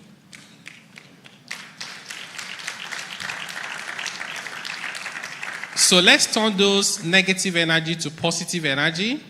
Usually you will see what you find and what you are looking for. You're unlikely to win by following the crowd because there are just too many people with different objectives. Number two, you need to do in terms of what does it mean for you? You need to be diligent and you should act on time. Being diligent means you have to get the knowledge that you need. With the reforms we're doing around tax, I recognize much bigger how the problem is for Nigerians to read. We've taken bills that are about 400 pages, and I'll do something on social media and it's half a page. And I'll receive a lot of complaint that this thing, can't you do infographics? Can't you make it more user-friendly? I say, you cannot read half a page of something that will affect your life. Half a page, people have not read. So that is why a lot of the complaints you see about the bills, I wasn't taking it personal. I know they have not read the bills. So being diligent would include how you decide on investments. It will impact on how you organize yourself, right? It will impact on the decisions you make and how you make those decisions. And you must use data correctly. Don't just go with the flow. Because we've said it 1 million. If we say that Ghana is next door and we say it every day, it doesn't change the fact that Ghana is not next door. There are two countries in between. So make sure you look for the right data, read, and think for yourself. It's very important. And the last one is to focus on what you can control. You can't control what the price of PMS will be now if you drive to the station as we speak. You can't control the price of diesel. But do you know what you can control? How you react to it. In my house, we used to on the AC everywhere. Then band A came. Then diesel price went up. You know what we now invented? Now, if I'm in the house, only my AC can be on. Everybody must come to my room. We suddenly realized it was helping us to bond better. If you want the AC, come to daddy's room. We use one AC. All of us are still okay. Before it was 7 ACs working at the same time. So focus on the things you can control. Some of them are as simple as this is my AC example. Some of them are more dramatic and impactful in terms of the decisions that you make. Trump is doing his stuff. We can't control that. Trump woke up on Tuesday, a few days ago, and said that on day 1, which is just 2 days to come, 20th, right? Trump says, why is it that we have internal revenue service and we don't have external revenue service? I have never heard that before in my life. Trump wants to set up an external revenue service for the US to tax the rest of the world. He's not joking, but we don't know how he's going to implement it. Whatever he does with that would affect international trade. It will affect Nigeria. But can we stop Trump? No. Should we keep lamenting? No. We should say, if Trump set up external revenue service and impose taxes on the things that we do with the US, how should we respond? And don't do that when the thing is already here. Yes, being reactive. You need to be proactive. Policymakers must change their mindsets from physical stuff to thinking about long-term and system thinking. Things are connected. They are never isolated. We must build the capacity to deliver the outcomes we want. China is adding electricity, right? Electricity capacity in 1 month than the entire capacity that Nigeria has.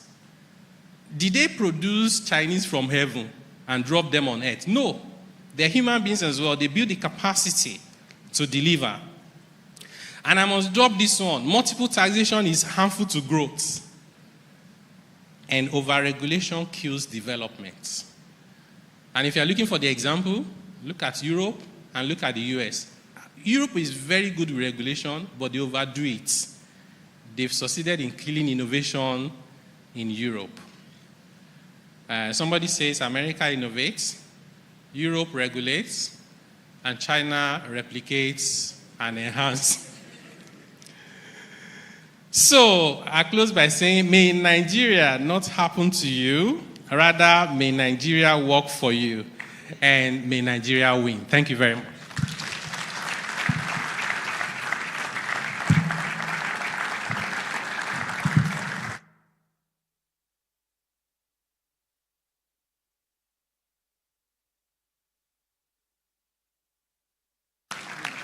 Of applause for our speaker. You may be seated, please. That was an insightful session, and I trust you took a lot of insight from it. I took a lot as well. Take data and turn them to insights. I took that one. Look for opportunities and reduce negativity. And that was such an insightful session. Another round of applause for our speaker. We are live on channels, and we are joined by our online viewers, and we trust that this is the Convener Community Group's Economic Outlook 2025. Another round of applause for yourselves. We'll be going into a panel session, and this is going to be questions and answers from our first speaker and our second speaker. I'm sure you have a lot of questions for them, and this is an opportunity to ask those questions. A QR code will be displayed on the screen, so you can ask your questions from there. I'll be bringing up the board chair of the Covenant Community Groups to anchor this panel session. Her profile, I'll read her profile and then I'll bring her up. Her name is Olayinka Oyetunji, CFA Financial Consultant, a seasoned financial professional, a passionate mentor, and a dedicated leader. A charter holder of CFA Institute, chartered accountant, and chartered stockbroker, bringing over 15 years expertise in corporate finance and advisory. Olayinka is the founder and convener of Clean, a mentoring and networking platform that leverages storytelling to inspire, empower individuals. She's also actively contributes to her community through the role of the chairman of the board of Covenant Community Groups and a volunteer of Gender Diversity Community of the CFA Institute and Society of Nigeria. Right now, we'll be bringing up Mrs. Olayinka Oyetunji to anchor this session. Thank you very much, ma'am.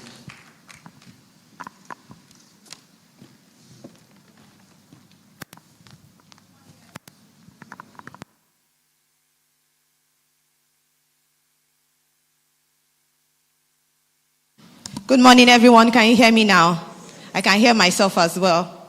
Thank you to our speakers for the excellent presentation. It's good to know that it's not all bad news. We have made progress in the last 1 year.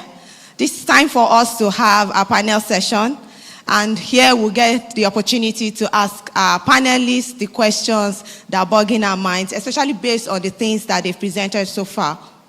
So I'm going to be inviting the first person, Mr. Taiwo Oyedele, the Chairman, Presidential Fiscal Policy and Tax Reform Committee.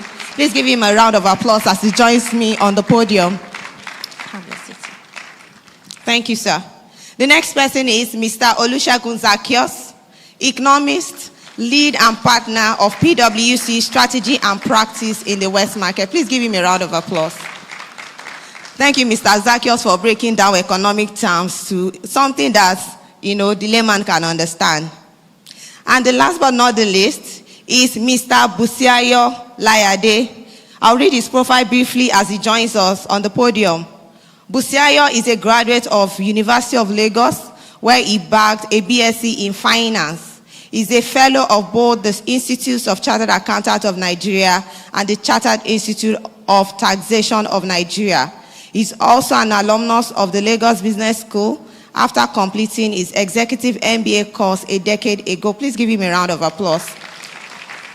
Over the past 2 decades, he has worked in different capacities, culminating in his attaining the roles of finance controller to chief operating officer, during which he has overseen reporting to budgeting, internal and external auditing, and operations management. Thank you very much. We'll now go into the panel session.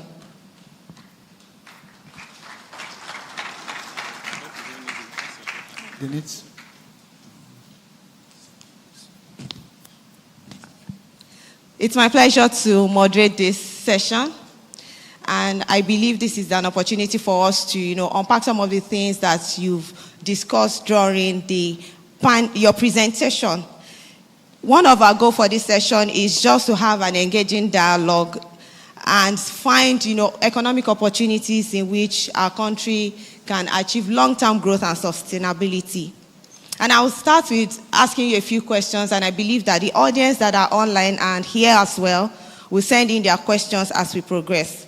So my first question is to Mr. Oyedele. Your committee oversees the tax reforms, whereas the FIRS and LIRS oversee the administration of tax in Nigeria. Can you tell us how the committee will work with these agencies to ensure that Nigeria derives the benefit of the tax reforms? Yeah, thank you very much. So clearly, the work we are doing is policy, really. So which means your policies are meaningless if they can't be implemented. So with this in mind, from day one, we have, in fact, the largest group represented on our committee are the Joint Task Board members across the 6 geopolitical zones and the FRS, Customs Service. So they are part of the designing process. In addition to that, we're working with them in terms of capacity building. Because once these bills are approved, the system will be very different from what it has been. Even professionals in the room and online and those watching us on TV, if you're an accountant, tax practitioner, you have to go back to school. Lawyers, you have to go back to school. Not really physically going to school, but you have to start learning all over again. And for me, it's an exciting time to be alive because it means more opportunities for us, not only as individuals, but also for our country. So we indeed are mindful of this. We're working with them. They're working with us. We're together on this journey, and then we know that we'll get there. Thank you. All right, thank you very much for that, Mr. Oyedele.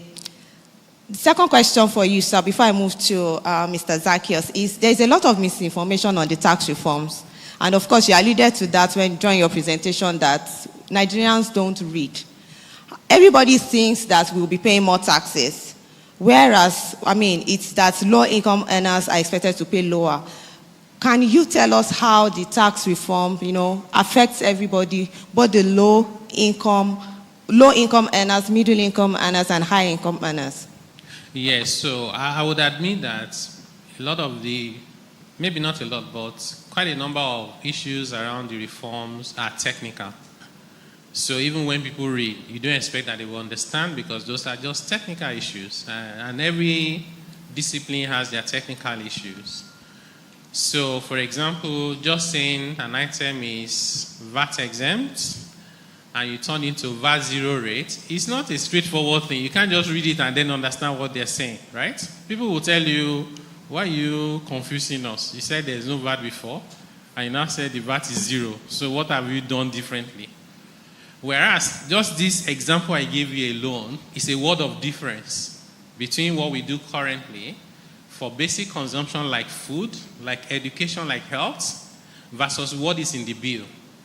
And the fundamental difference is that the person producing the item, if I say bread is exempt, it means that when you are selling bread, don't charge VAT, right? And the bread is 1,000 naira per loaf. But that person that is selling the bread has a bakery. They had to buy energy. They had to buy oil. They bought sugar. They bought flour. They bought so many things leading to that bread that you are eating. In fact, they have to pack it. There is packaging. There's transportation to go and deliver it. A lot of those inputs have VAT. When bread is exempt, it means that person they should carry their cross of VAT and not come to government. But whatever you do to business will do to the consumers. So that cost of VAT that I cannot recover, I'll spread it over the cost of bread. Right? In costing, there's something we call absorption. I won't go into accounting details. Now, if I say to that person, that bread is no longer exempt, but is zero rated. It means that when you are selling bread, add VAT at 0%. But it doesn't end there. Any VAT that you have paid yourself, whether on an asset, whether on services, you will claim it back. Suddenly, my cost comes down significantly as the person making the bread, right? If I'm very greedy, I will not pass the savings to you. But the market has a way of correcting that, because bread making will become super profitable. Other people say, maybe I should start making bread. And then there'll be too much bread to sell, and then the price will come down. So we are not, we encourage people to read. And when they don't understand, we expect them to ask questions. And we think that's how to address misinformation. There is positive provisions for individuals, low-income earners, fully exempt. Middle income, lower PAYE, they'll have to pay. And sadly, some of us in this room will pay a little bit more, just a little bit more, if you're a high-income earner, so that we can balance the books. Small businesses exempted from CIT, from VAT, from withholding tax, up to 50 million naira threshold. And that's the majority of businesses in Nigeria. The same way that low-income earners and middle-income earners are the vast majority of Nigerian workers, more than 90%. So if in this our reform you are paying a little bit more, we apologize. But also remember that you are in the top 10%. And over time, as the economy grows, everybody will benefit. Thank you. Thank you very much, sir. Before you drop your mic, please, you can give him a round of applause if you want to. Thank you. Before you drop your mic, governors have now endorsed the revised VAT sharing formula and the tax reform bill to progress for further legislative process. What are the potential effects of the tax bill on the economy, and what sectors are we likely to see impact in the short and medium terms? Yes, so we are grateful to the governors for the meeting point where we're able to get to. We all know that in reforms anywhere in the world is not just about what is technically correct. Yeah. You also need to consider other things, including political considerations. And so once the governors proposed their formula for sharing the VAT revenue, we had no objections to that. Because at the end of the day, if you need to move, 1 kilometer, you don't have to move all of that at once. You can't even jump 1 kilometer at once. Maybe sometimes you need to just move gradually. You take a breather, you reflect, you have more data, then you move again. So it's progress. All sectors will be positively impacted, particularly agriculture, manufacturing, as well as industry generally. We also have a provision in those tax bills where we call them priority sectors. And there's a priority sector incentive, power generation, innovation. So I'll say, even if you're not going to look at everything in that bill, go and find that section where we have those sectors. It's a pointer to you about where government wants to redirect the incentive regime. And therefore, if you can find somewhere there to play, your chances of succeeding is higher than any regular place. But overall, actually, every sector will benefit, some more than the others. All right, thank you very much. That's exciting news. Please, a round of applause for the progress that has been made on the tax reform bill. Mr. Zacchaeus, over to you, please. In March 2024, the CBN announced an increase in capital requirement for banks operating in Nigeria across different licenses. When the announcement was made, the general perception was that the domestic economy was not deep enough to generate such capital. However, less than 1 year down the line, the financial institutions have raised 2 trillion naira. Do we underestimate the depth of investable capital available in Nigeria, or is there a dearth of investable projects? What do you think? Thank you very much for the question. I think let me start from the analogy of Taiwo's, right? There are segments of the economy that invests in all different types of instruments, right? And you give an example of the amount of USD that we have, even within the Nigerian banking system. I think the problem we have with Nigeria is a problem of investors' confidence. And I'll give you a simple example. For quite a number of us here, I'm sure 70, 80% have a USD account. Am I correct? So it's not depth of capital to that point. There is significant amount of capital within the system that are either in USD or invested outside Nigeria. And when there's an opportunity, right, those capital will come. And I think there's also the point around the people that owns this bank, and you quite know a number of them. You know, they're what I will call billionaires, and it's easy to mobilize capital. But bringing it back to the context of investment, you know, I think what drives an investor's investment is the attractiveness, you know, and your confidence in the business environment.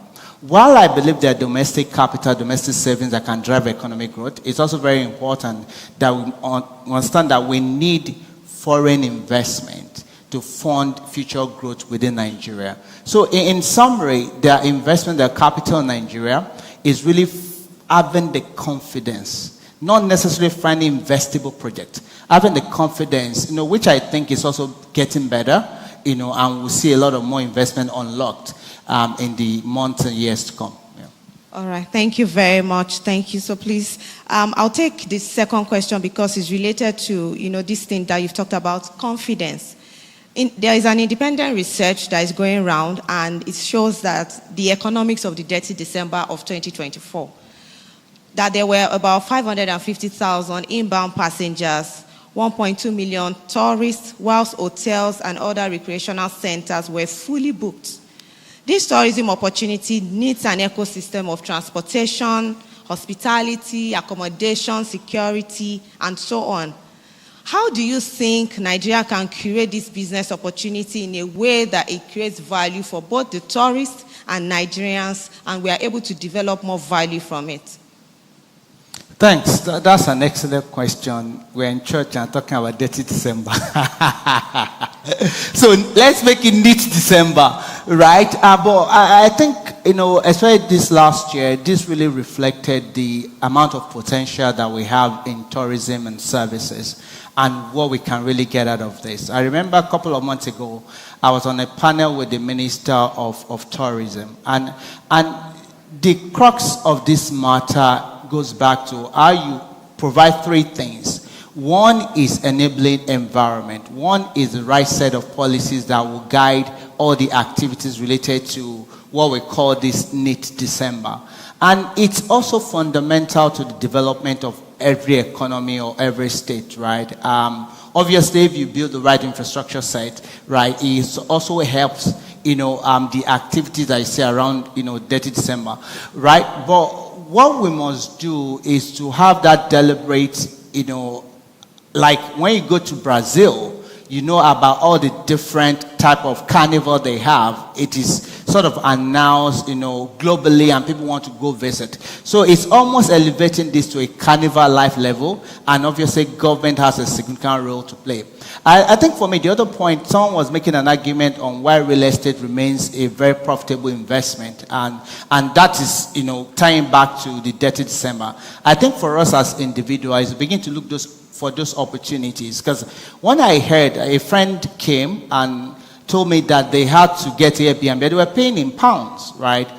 So you also create a supply side opportunity, you know, for private investor to sort of dig into those opportunity areas. Yeah. All right, thank you very much.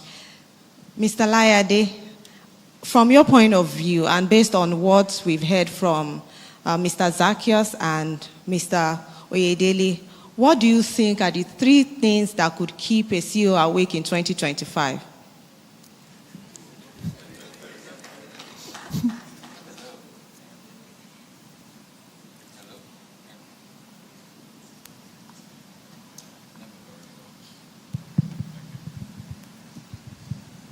Thank you. What can keep a CEO awake? Okay, so it's been positive news. I mean, I'm glad that we didn't start off with all doom and gloom and the presentations that had already come up. So, but that said, any CEO in this 2025, especially coming from what had happened in 2024, the first thing you need to look at is ensure that you keep your market share. I would worry about losing any business opportunity right now. Any CEO that is serious about 2025 should also be looking towards not just retaining your current market share, but also ensuring that you even find a new market share. That's it. Because if you lose your revenue, we're already saying people are losing interest. Yes, in some instances, people are gaining interest or gaining confidence in Nigeria. So make sure that you are still the number one person they would seek after to buy your products. The second thing I would talk about, or I would also think a CEO should worry about, is the sub-thing for this outlook is the Japa syndrome. So people are leaving, but not everybody is leaving. That's the good part. Those that are staying behind, the remaining staff, what will you do to ensure you retain them? More importantly, because they are the ones that are going to carry out the work you have to do. So if you gain more market share, you win new businesses. Who will do the work? So I would worry about losing my staff. I can't stop anybody from jackpotting, but those that are staying in Nigeria, those that are within the system, how do I ensure that I keep them? More importantly, what do I do to attract more staff? Because we all know the buzzwords, war for talent. How am I going to ensure that I attract and I stay attractive? When you look at LinkedIn, you have instances where some people are mentioned and said, best company to work for. So make sure that you see people running and towards you. The third thing, you said three things, right? Source of raw materials or source of resources. Supply chain. If I say that I have a business, you've talked about the confidence, I do win the business. How do I deliver? We all know about the refineries that came up, and next thing we started hearing is where's the supply of crude coming from and all. So you have to make sure you have that supply intact, because there's no point winning the contract, you don't have the staff to deliver, and then you don't even have the resources to do that. So any CEO, at least three things. Those are the three things that I would worry about: market share, my staff, and my supply chain. All right, thank you very much, Mr. Layade. Mr. Oyedele, I have another question for you. Nigeria has a low tax revenue to GDP ratio, and most people agree that the tax reforms would increase revenue generation for the government. But the questions Nigeria have on their minds, from the questions that we've even received online, is that are there transformational projects that have been earmarked for the increased revenue from the reforms to fund public services and infrastructure? Yeah, good question. So I think this is one area where it's always difficult for us to convince people that these reforms are not how to tax them more. Because ordinarily, it looks difficult to reconcile that you want to generate more revenue and you say you're not going to tax the people more. So I'll use this opportunity to clarify. So Nigeria today has one of the lowest tax to GDP ratio in the world, which is likely to be lower by February because we expect the rebasing to happen in January. End of January is what they have said. And we expect the GDP size will go up. And I won't go to a debate as to what is included and what is not included. When the GDP goes up, the tax to GDP ratio will fall immediately and become worse than it is. Why is it low? Number one is there's very high level of tax evasion. People that should be paying taxes that are not paying. Number two is we have a lot of distortion such that you can move things around and pay 5 instead of 50. You can influence government, and it's so easy. The things we've seen, you can influence government and get something signed for you, and you don't pay tax. There's some companies in the free trade zone. They are not even companies in the free trade zone. They were companies in Nigeria. They have been in Nigeria for decades. And they've now turned their office premises to a free zone. So which means they no longer have to pay taxes. Right? We're addressing those issues. then incentives are being rationalized. The thing about these measures are that they can help you increase your revenue without introducing new one or increasing the rates, because you just get more people to pay. We estimate that the tax gap, in other words, what we collect today versus what we could be collecting today, is as high as 70%. You close that, your revenue will go up 2 times easily. And it's not just about revenue generation. It is also that if you allow tax evasion and aggressive avoidance to continue, your economy cannot grow. Reason being that if you and I are doing the same business, you are the honest guy, you pay all the taxes that government says you should pay. Me, I'm the smart guy. You know that's what you say in Nigeria. Me, I'm smart. I'm the guy that says, is it government that is running my business for me? The road is bad. I'll give you reasons why I should not have paid anything. You would agree with me. I will not pay. The day the taxman shows up, I'll say, how much is your salary? Give me your account. Give the guy 2 million naira. His salary is probably 80K per month. Instead of paying 50 million to government, we close the books like that. He is effectively paying 30, 35, 40% of his profit. Me, I'm not paying.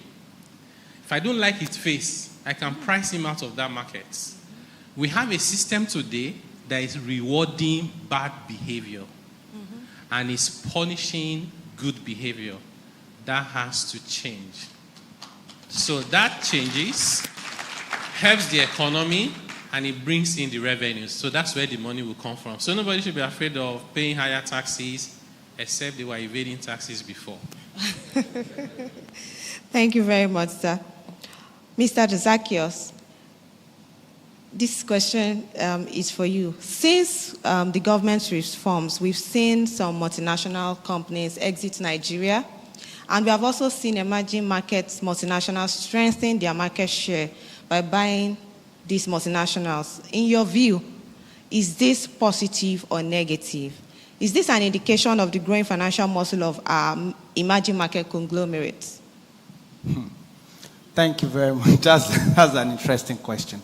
Let me start, and I'll answer this question from 3 perspectives. Let's start on the companies that are exiting, right? There are 2 types of exit. The exit that happen as a result of global strategic decisions by those entities. So if you look at the consumer markets entities that have left Nigeria, if you check across Africa, you realize that they left a number of African countries. So that's more strategic, right? Or if you then look at the oil and gas sector, in which the oil and gas companies said, we don't want to be doing a lot of onshore, we want to focus on offshore, right? That's also strategic from their own perspective, right? So companies will leave for several reasons. Their global strategy, obviously there were pressure around the FX, etc. that we're seeing, which is abating right now. And for me, I don't have a problem with companies leaving, right? But the second angle to it is what you've talked about, in which we are building next-gen domestic conglomerate, right? What this does is to also help our domestic companies to grow, right? And the other advantage of this is that they then get access to global funding to be able to drive some of the investment they are making in Nigeria. So I think, all in all, it's net positive for Nigeria. If you look at some of the sector, maybe the regulators' approach to ensure even some of these local companies that are buying the global franchise or asset have the right capability set to be able to do it. That also sort of helps. So I think we're more or less domesticating our profit, domesticating some of the wealth, and which in the long run will be positive for the economy. Yeah. Thank you very much. Mr. Layade, in terms of operations and efficiency, what should CEOs have in mind as they run their businesses in 2025? All right, thank you.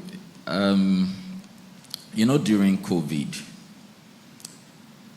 a lot of businesses suffered stagnation, right? And things didn't appear to work. So, I know or we heard, and I'm sure a number of you know the hotel I'll probably be referencing, and they went into dry cleaning business because they had the washing machines and all those things. Then they also diversified and started outdoor catering, which they weren't doing before. So what is the lesson from that? One, they needed to survive. And they couldn't survive traditionally because COVID, everybody was sitting in their house. So number one lesson is diversify your business. If you are going to be, in whatever you are going to do, just look at what you are doing and ask yourself that question, what can I do? Now, diversification can be that what you already have currently, that you are putting into other uses, or diversification can mean something brand new entirely that you weren't doing. And it might just be that you have the market for it, or you have the potential for it, or you have the war chest, and somebody comes to you and says, hey, we have this business idea, let's run. Now, in terms of efficiency, the next thing you do is you look inwards and you ask yourself, where can I cut some slack? What are the things that I can do to shave off? You know, I think during the keynote address, we heard about cutting off some areas. It doesn't mean you have to cut off everything. No, you are running and you want to be as efficient as possible. So look at areas of your business that are not either generating much revenue or that are costing you much revenue loss, and then you plug those holes. If you sit down and you do a retrospective analysis of your business, you know the business, it can be in any industry, but you look at yours and you decide that this area is something that for now we can push aside. Another thing obviously is trying to maybe find another source. If you have, so I can use my wife's business as an example. She has multiple vendors, multiple. So when one vendor or one source is drying up, or one source brings up costs that are much more than necessary, she goes to the next one. When it gets to the next one, so there's competitiveness, there's market strategy, there's market analysis. So you collaborate with other people, you ask them questions, where do you get all these things? And people tell you what you were buying for 10,000, 1 million, 1,000, you find out you could get it 20%, 30% cheaper. But do not go below your regular quality. In fact, if anything, look for what ensures that your quality goes higher. All right, thank you. Thank you very much. I'm going to be asking my last questions now to Mr. Zacchaeus and Mr. Oyedele, and then I'll take your closing remarks, so begin to think about your closing remarks. Mr. Zacchaeus, and this because, inflation affects a lot of businesses. In the last 1 year, in 2024, the CBN hiked the rate several times, about 6 times, landing the MPR at 27.5%. Are there alternative strategies the CBN should consider to tackle inflation, as high interest rate is contracting margins for business owners and not reducing the cost push inflation, which you also alluded to during your presentation? Also, what advice would you give to businesses operating in this high interest rate environment? In 1 minute, please. That's like 5 minutes question, but I'll try, right? I think we must, from a policy perspective, I think we must understand why CBN exists. It exists to drive what you call price stability and maybe exchange rate stability. And funny enough, unlike when Taiwo was speaking, he alluded to the big guys and the small guys. CBN, within the Nigerian context, they are not set to drive economic growth in the short run. They are set up to drive price stability. And it's important we need to understand that. Maybe in the US, their Federal Reserve drive price stability and ensure job creation, right? But within the context of Nigeria, is to focus on price stability. And you then also ask yourself the question, what control does central bank have? They only have control over the monetary tools, right? And that's the only action they can take, right? So, and it's a linear process. If inflation is high, interest rate must respond within the capacity of what CBN can do. I think the rest has to be addressed by fiscal. So I won't say there's any other better policy than what is being done. I think for me, and Central Bank has been consistent and to have a reasonable thinking in addressing inflation within Nigeria. Then to your second question, I think Busayo actually talked about this. When you are in an inflationary environment, you need to focus on what you can control. And in focusing on that, it has to do with, one, on cost efficiency. And I'll just repeat Busayo. It has to be a capability-driven cost efficiency, which means, I'll repeat again, what do you do well, the best? What are the 3 areas? Anything outside that, you can manage your cost efficiently. I think the other thing, businesses can do really is how you price your products. And we've seen that, with many examples.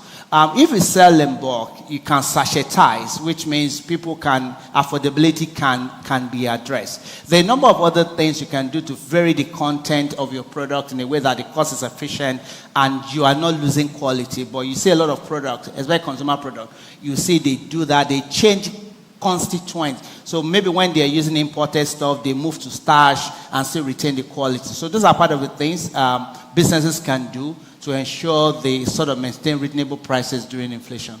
Thank you very much. I'm sure our business owners are picking all the cues. Last question for you, sir, Mr. Oyedele. Given your experience, what are the 3 things you have learned transitioning from private sector to the public sector in terms of driving transformation? I'm not sure you want to hear all of it. I'll tell you the ones I'm able to tell now. Some of it I will tell you later on, maybe when I write a book. So I've learned a lot. It's good learning for me, to be honest. And I would even generalize by saying people are not different because they are in public sector or because they are in private sector. People behave based on incentive structures, performance management, and their interests. And it's okay to have your interest. But a few things I've learned, I would say, the first one is to do with, I'll say, meetings before meetings, right? So normally, you just go with an open mind to a meeting. You speak your Turenshi and you are surprised that, so actually, in the public sector, you have to get those things sorted. Most times, the meeting is the formality. Is the word to keep a record and write minutes. So that's one good learning that I have learned. The other one, I would say, is to do with the interests. Sometimes people's interests are not what you see.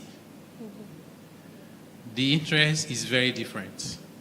Don't assume that because somebody is representing, so for example, if you send me to National Assembly or to anywhere as part of executive to represent Covenant Nation, don't assume that my interest is Covenant Nation. So, and sometimes it's a tough thing to find out. Right? Because you just go with what looks ordinary. Like this person should want the interest of their people. And then you now start digging down, their interest is very different. They're interested in re-election. So this thing that you're saying, even though it will benefit the people, but they won't come back.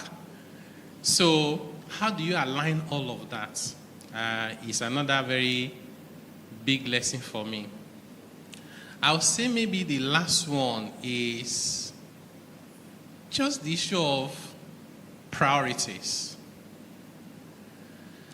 I think people's priorities, generally anyway, I think they're influenced by sometimes circumstances. Sometimes they're to do with, what is pushing you. And I'll give you just one practical example because there's a lot I can't say now.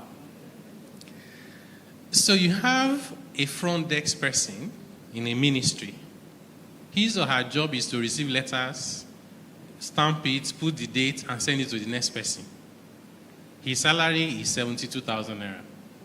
He has 2 kids. He can't even pay for rent anywhere 10 kilometers radius of his office. He's living in one remote area. He sees big people come around every time, right? This document is supposed to be confidential. But there's a journalist that will give 100,000 naira if you just scan it and send on your phone. You can say, what crime is it to just scan something and send? He will scan and send and collect 100K, but has created the damage, right? So for that person my priority here is, I left home in the morning, there was no Gary anymore. The Gary jar is empty. And I'll keep saying, I'm not justifying bad behaviors, but as a country, we must walk back and say, where did we get it wrong? And what are the fundamental issues? If we keep treating the symptoms, the problems will not go away. So let me stop there. Thank you very much. Thank you very much, Mr. Oyedele, for sharing your experience. I would now like to take your closing remarks as we close this panel session. Mr. Zacchaeus, you can go first because Mr. Oyedele. Okay. No, so three big things to say. I think I'm very optimistic about 2025. There may be shocks that may happen, but I have a positive view of 2025. I think the second thing is for all of us and for business, and this is what I tell my clients, right? What you do is far much more important than what's in the environment. And we all need to define our strategy, define what we're good at, and use that as the basis of doing what we do, even as individuals and playing the market, right? I think the third part is what I call responding to the trends, right? Which means AI is a trend. It's not a fad. It's a trend that is here to stay. How are you responding to it at an individual level, at a corporate level, right? Sustainability is a trend. How are you responding to it? So we must be observant of trend. And as Taiwo earlier said, you have to respond proactively. So landing this, if you don't have AI proficiency as of today, please, one of the things we must all do is to go and build what? That proficiency. I'll land at that point. Thank you very much, Mr. Zacchaeus. Mr. Busiayo, can we have your closing remarks? Okay, thank you. What I would say to us all, because it's not like we said when we were pushing out the thoughts for this, it's not just about CEOs, it's about everybody. I think we all need to go back. So I am positive also about Nigeria. I mean, that's why we are still here. And I can only see things getting better, and all of us need to sit back. And, you know, like you talked about a 504. A car has a brake for a purpose. It's to stop the car from moving forward when you don't want it to move forward. So it is a time for us to put the brakes on everything we're doing. Sit back. Ask ourselves, where have we been spending funds that we shouldn't spend? Where can we invest or grow funds, that we need to? What should we change that would ensure that all the hard work and all the difficult work we've been doing actually turns out positive? And if all that happens, then we see attractiveness, and then we see that growth and that optimism that we desire. So my message to all of us is this: let us be more efficient in our actions. Let's all be more efficient, and let us also look at our cost. You talked of Dirty December. I've shared something with you about something clean that is going to happen. But let us ask ourselves, if we are going to spend money, let us spend some money in what is productive. Thank you. Thank you very much. Can we have your closing remarks, Mr. Oyedele? Yes, I'll just say that in 2025 and going forward, I would encourage everyone, whether you're in government, whether you're private sector, individual, whatever it is, to just rethink the stories you tell yourself. There's no country that is having it all good, right? Whether it's Canada, US. In fact, It used to be that in the US, if you had $10 or equivalent in your pocket and you're not owing anyone, you are richer than 15 million Americans combined. That number has jumped up now. I think it's close to 40 million because they're living on debt, right? And it's the greatest country on earth. They still have that level of poverty and inequality. So wherever you find yourself, how you think about your circumstances and your environment and the stories you tell yourself, in my view, is the biggest determinant as to whether you succeed or not. The environment has a role to play, but not the biggest one. So don't close your eyes to the opportunities. Be mindful of the challenges. Don't avoid risk. Manage them. And you'll be amazed at the possibilities in Nigeria in 2025 and going forward. Thank you very much. Thank you. Thank you very much. We still have so many questions unanswered, but in the interest of time, we'll have to proceed to the next phase of the sessions. But we'll reach out to you with answers. Thank you very much, our panelists, as they return back to their seats. Please give them a round of applause. Thank you.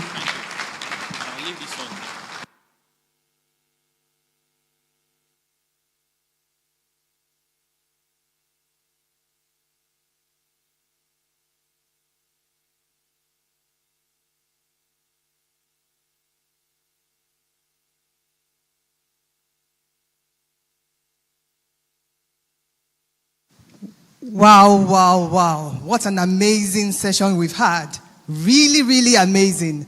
I'm sure a lot of us have our notes all filled up with a lot of advice for everyone, CEOs, people in production, and all. I'm sure some of us have some buzzwords from this. You know, I hear staff retention. What is your plan? I hear attracting quality staff to be the best employer to work for. Sustainable market chain. Focus on what you can control. Don't treat symptoms.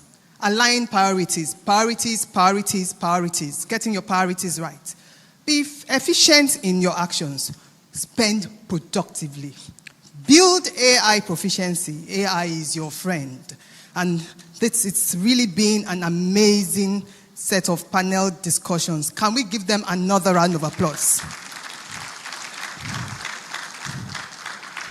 Without much ado, we'll be going to the next session.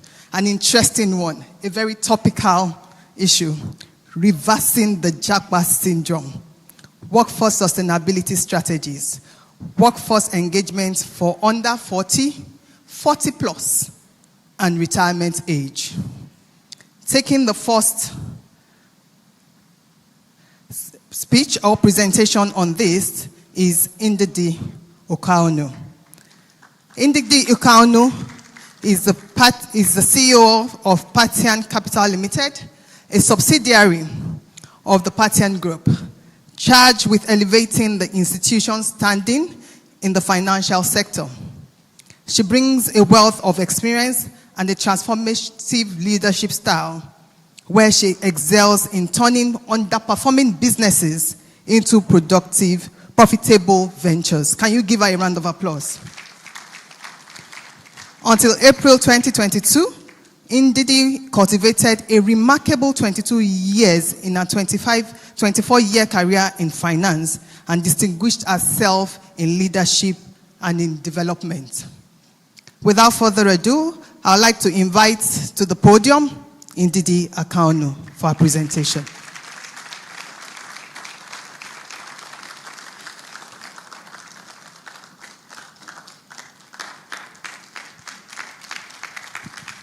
Thank you very much.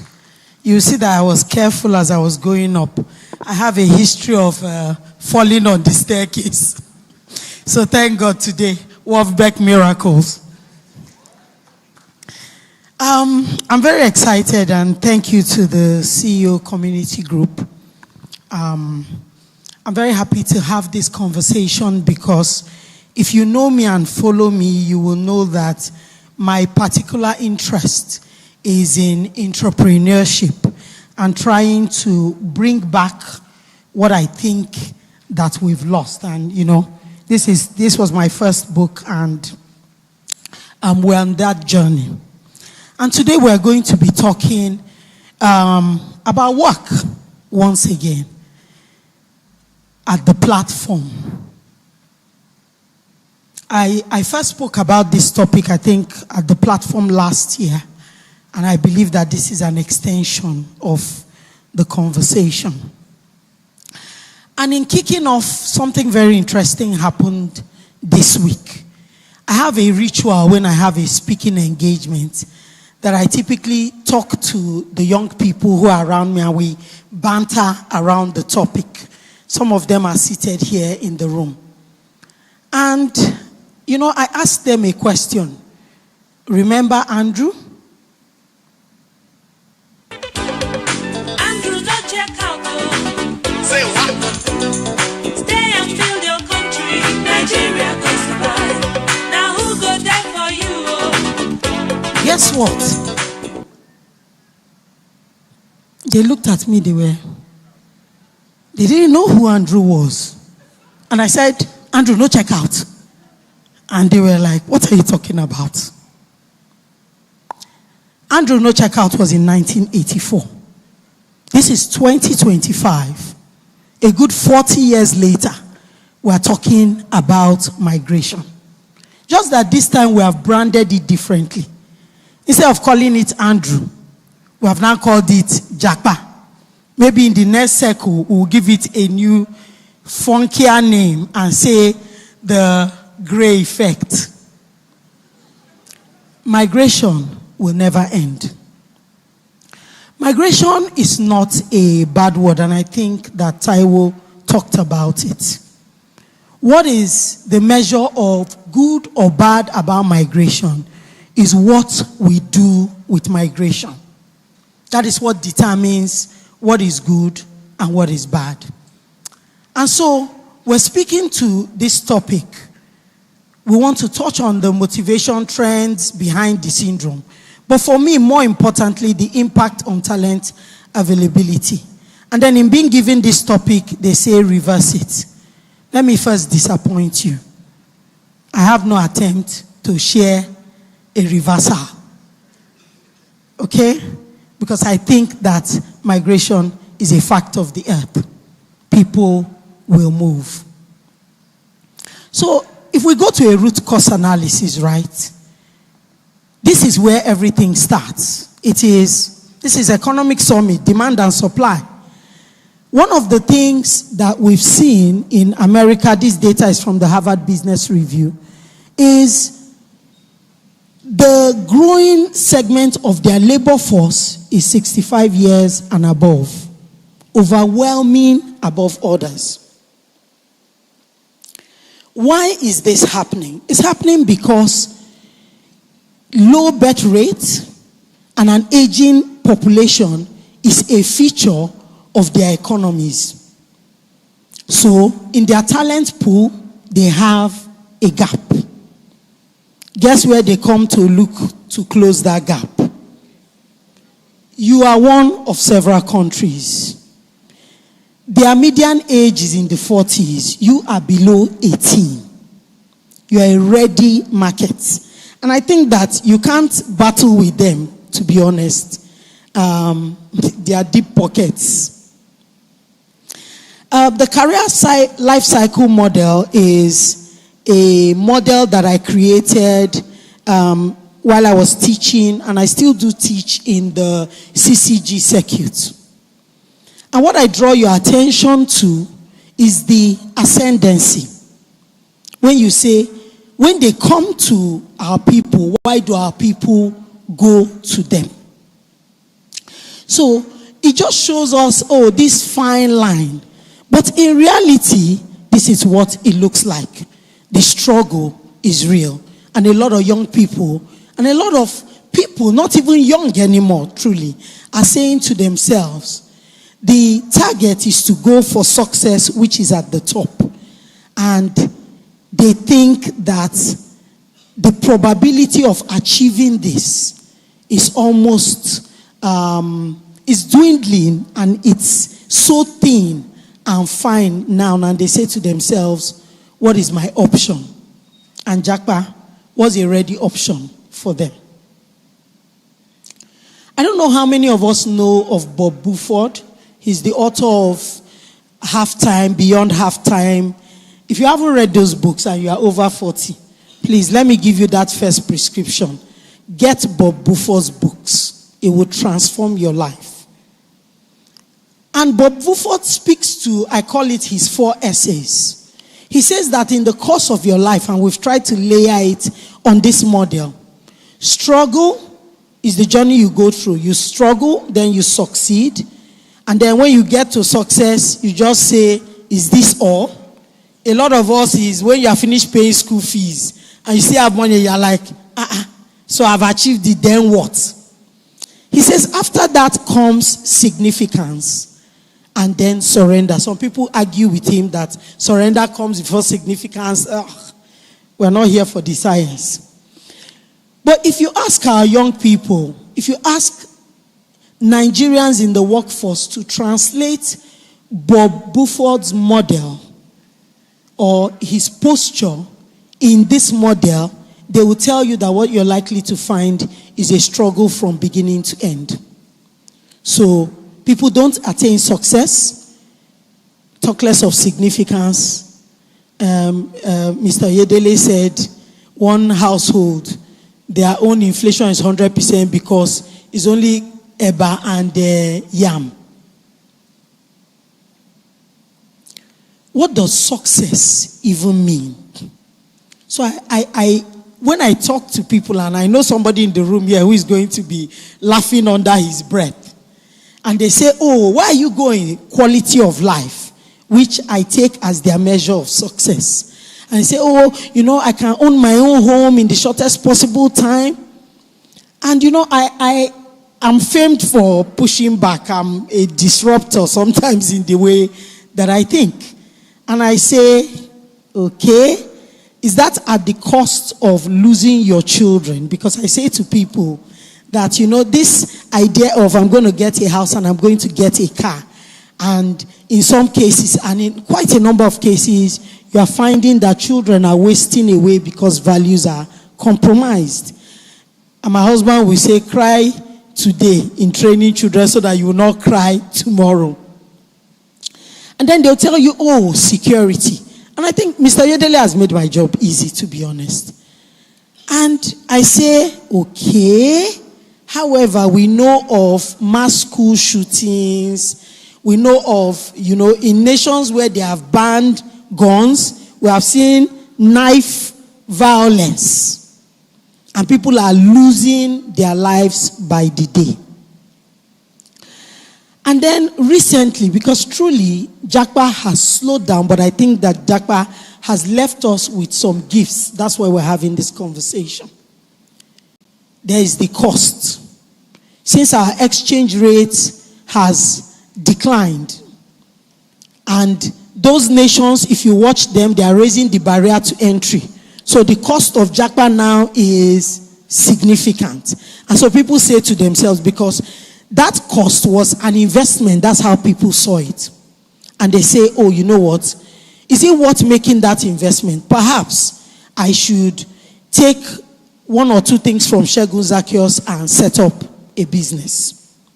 So my conclusion about this idea of equality of life is that every way is hard. And your duty and what people are doing essentially is choosing their own type of hard. Right? But by way of the intervention that we are here for, this will be my first. I like to talk about Asia because I think in a lot of ways we are aligned with them. We are not the first to JACPA. We are not the first to have Andrew checking out, or Ching Chong checking out, or Sumal checking out. These guys have, and I think several years down the line, we are now seeing the positive impact of JACPA, both on their nations and their economy. And I will refer you to my speech at the platform last year. We've seen India produce a prime minister. When you look at the global giants in the tech space, today, I think 8 of 10 of them is run by, you can say, Indians or Americans or Westerners of Indian descent. China has become the manufacturing hub of the world. But I find that when we talk about their successes and we talk about how they've achieved it, one of the things that occurred to me that we don't speak enough about is the fact that probably their secret sauce in achieving all of this has been that when they migrated with their values intact. But in Nigeria, when we migrate, we want to just be Oyibo more than the Oyibo. We throw away our values. And if you look at their values align well with ours. The value of hard work, the value of respect, they value education, they value family. And every time you meet an Indian family, whether here or offshore, you will find that these 4 things are more often than not intact. But we are losing the fabric of who we are and demonizing the idea of being Nigerian. And I say to you that being an authentic Nigerian is actually a superpower. It's the truth. So if you don't believe me, if you follow the trajectory of how well our people do, time will fail me to share some live personal examples or stories firsthand that I've heard from people. And the one that surprised me recently was, I don't know how many of us know Candace Owen, very controversial American journalist. Did you see that recently? She put out a post and she said, you know, how Nigerians fascinate her and that she just wishes that she were Nigerian.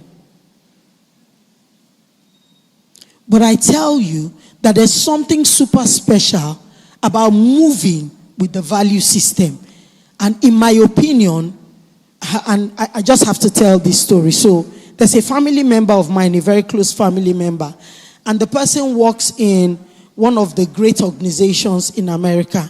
And this young man says to me that there are Indians in the same organization, and they say to him that, I hear that Nigerians are super special, that there's something about you guys. And he's like, well, I don't know about that. And his conclusion in working with them, he said, you know, I really wish that we had the kind of exposure, and when you hear exposure, is the exposure to their values, the strength and the capacity of it, how much they hold closely to it. Say, because truly there's nothing in these guys. We can beat them hands down anytime, any day. And I think you should know that when they measure the successful migrant groups, Nigeria is third only to the Chinese and the Indians. So what has been the impact of Japa? Mixed, as with anything, really. We've seen the mass exits, which we talk about, but we've seen opportunities open. Our people, we've lost tech talent, to be honest. But do you know that in that Japa, we have created new markets for our country? There are significant pools now of Nigerian communities who, whether you see it or not, have advanced as our own ambassadors. They are causing the rest of the world to interact with what it means to be Nigerian. There's no saying that our films and our music has traveled well. But do you know that our fashion is traveling very well? And our food is traveling well. Those are dollar earners. Chinese cuisine is everywhere in the world. When we puff, make it to Michelin star. And then there is remote work. We have those who have chosen not to leave. They have remained here and they are earning dollars. We hear about remittances all the time. But I'll tell you that, when I look at the numbers, we have about 17 million Nigerians in diaspora. India has almost 35 million. So we are just half of India. India is pulling remittances of $126 billion annually. We are pulling what? Not even half of where they are. So what is that saying about perhaps the gap in the quality? And think those values.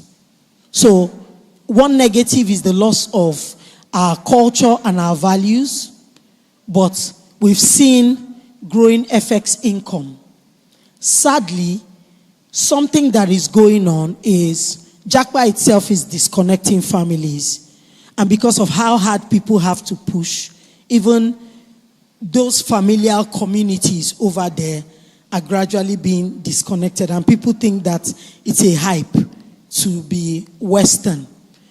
I ask you to go and trace the trajectory of their own children. And ask yourself if you want to go their way. We were crowded out in the room. Who noticed? Big Four Might was on the stage.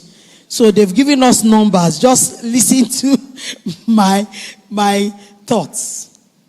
So in the spirit of making lemonade, you say, so Ndidi, what can we do differently? Because there is a gap that exists today. We have to plug that gap somehow. I had presented this graph last year because I was provoking the thought while we were exiting people from the workplace at the height of their capacity to give back to the nation. We spend the first 25 years, 27 years in school.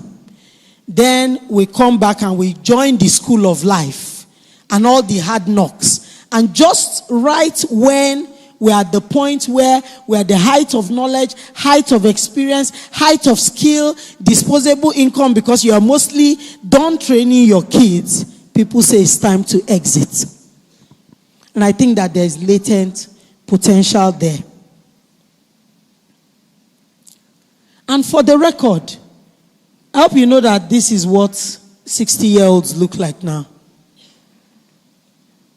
They don't look like the mama on the left. And I remember that my grandmother looked like that.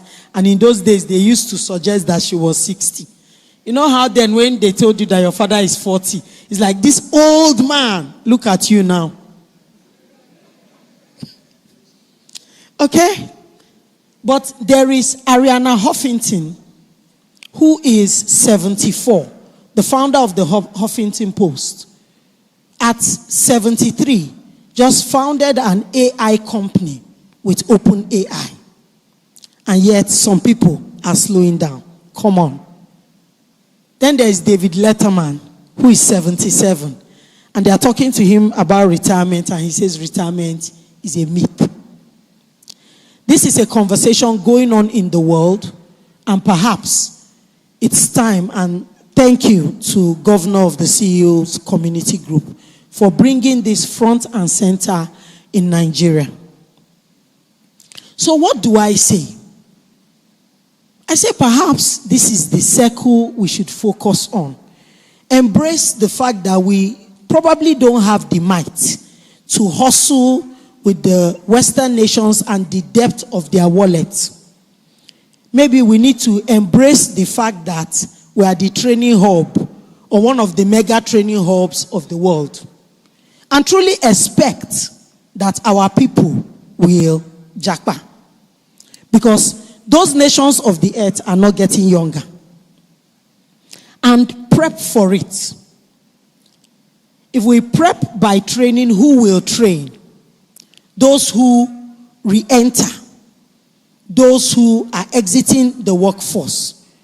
And attracting those of them who have lived there for 30 years. If you speak to them, everybody wants to come home. How do we prep that? And know that we're actively training for an inevitable exit. And I mean, there is so much that can happen around that. For one, we have to rejig the way we look at education. In the world today, and you can see, I think 3 days ago, Elon Musk posted something. And he said he was looking for coders. And he didn't care if you went to school or not. I have something that I call the certification myth. Other parking certificate, nobody send your papa. Do you know how to do the job? Skill is king. And so we probably have to look for specialist schools. The LBS was established without government effort. And I think that that is one school that we can be proud of. Yeah, I'm an alumni, but it is the truth. The LBS, can we replicate that in the medical sciences? Can we replicate that in tech? Mr. Taiwo Oyedele, I wish he had sent a recording of his presentation because I would have put his face here. Our older generation need to dovetail into other important uses. He's a lecturer in 3 schools. There's a pool of talent that can raise the next generation. This is what India, their response to JAPA, 1950. Today, the Indian Institute of Technology has over 23 campuses and is ranking at par with Ivy Leagues. In fact, it is said that if you don't get admission into the IIT, right, that's when you accept a Harvard admission. And go and check. A lot of those people who are running the tech giants, a lot of them are graduates from this school. When is Nigeria going to have her own? Time will not let me deal with this. There are so many other issues, so many other opportunities. Government has its role to play. The private sector has its role to play. In entrepreneurship, I know that we've always thought about contract work as a dirty word.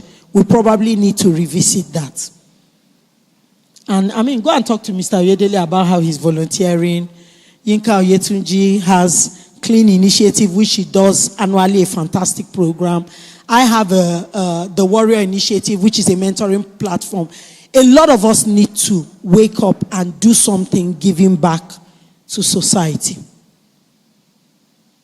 So in closing, please go and read Bob Buford's book if you are 40 and older. Halftime, beyond halftime, finishing well. He will shift you. This will be the only mathematics that I'm going to do because I cannot let Big Four intimidate my life. So think about it.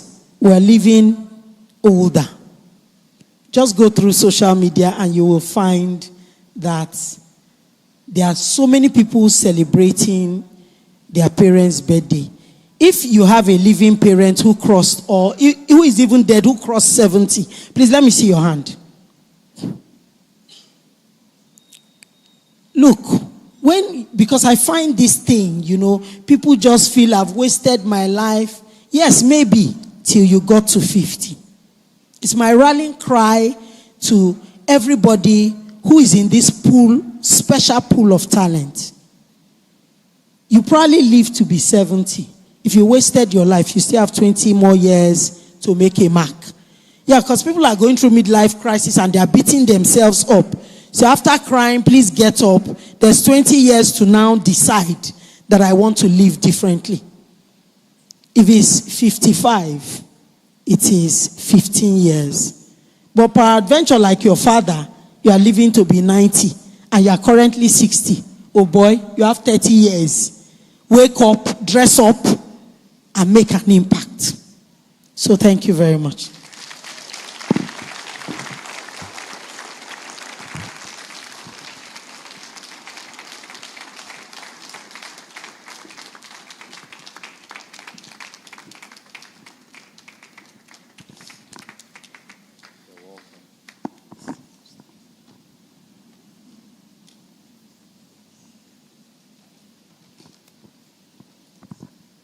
Thank you, Mrs. Ndidi Ukaonu. Thank you so much for those insights and the fact that it's not the older that you are useless. There's still a lot of wealth in age. To take us further into this conversation is Mrs. Adepeju Adegoke. Adepeju Adegoke has over 30 years work experience and is the managing partner of Imisi Performance Improvement Solutions.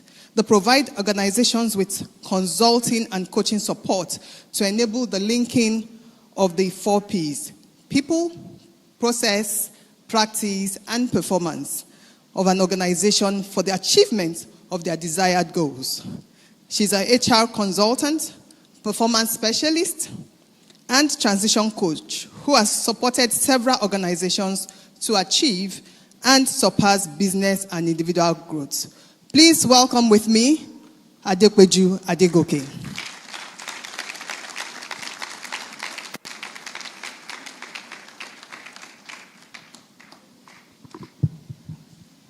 Good afternoon, everyone. I actually wanted to skip on the steps, but I reminded myself that I'm quarter to 60. So my body is Gen X, and we are the lost generation, but my mind is so Gen Z. And people that know me know that. It's so Gen Z. I don't even know what to do about it. So maybe that's why I'm so passionate about people older than me or my age being reconsidered and not being told that they've passed time. So you see, all the big four, they helped me. So I'm not going to do statistics anymore.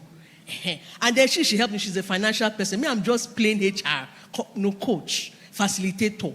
I just push people. I know how to push.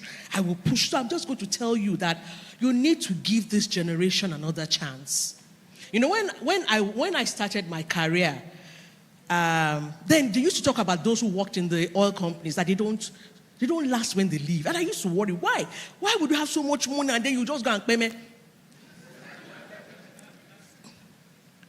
And as I grew in my career, I realized it's because when they left work, they couldn't maintain that sort of livelihood. And apart from that, the work in those organizations just compartmentalizes you. You just do few things. But for us, we have done everything, front desk, everything, admin, sold cloth from Dubai. So we are, cha-cha-cha. So why should we give them that opportunity to help bridge this transition that we're looking at? Because it's going to keep going. When I graduated from secondary school in 1984, where is Boega? Otija. That's what we used to say. Do I have a witness in the house? Not Bojapa, Otija. So they did not came and pupa. So it started with us, not with you. So give us a round of applause. Otija, Otija, Otija, Otija. They did not pupa. It's Ja. So, like she said, I trust my sister. I knew she was going to give statistics. I said, thank you, Lord. I will just start from slide 4. Increased life expectancy, she's spoken about that. Then there is financial needs because pension is no longer pensioning. Even me, it's not pensioning me. And so we need to find a way of aligning.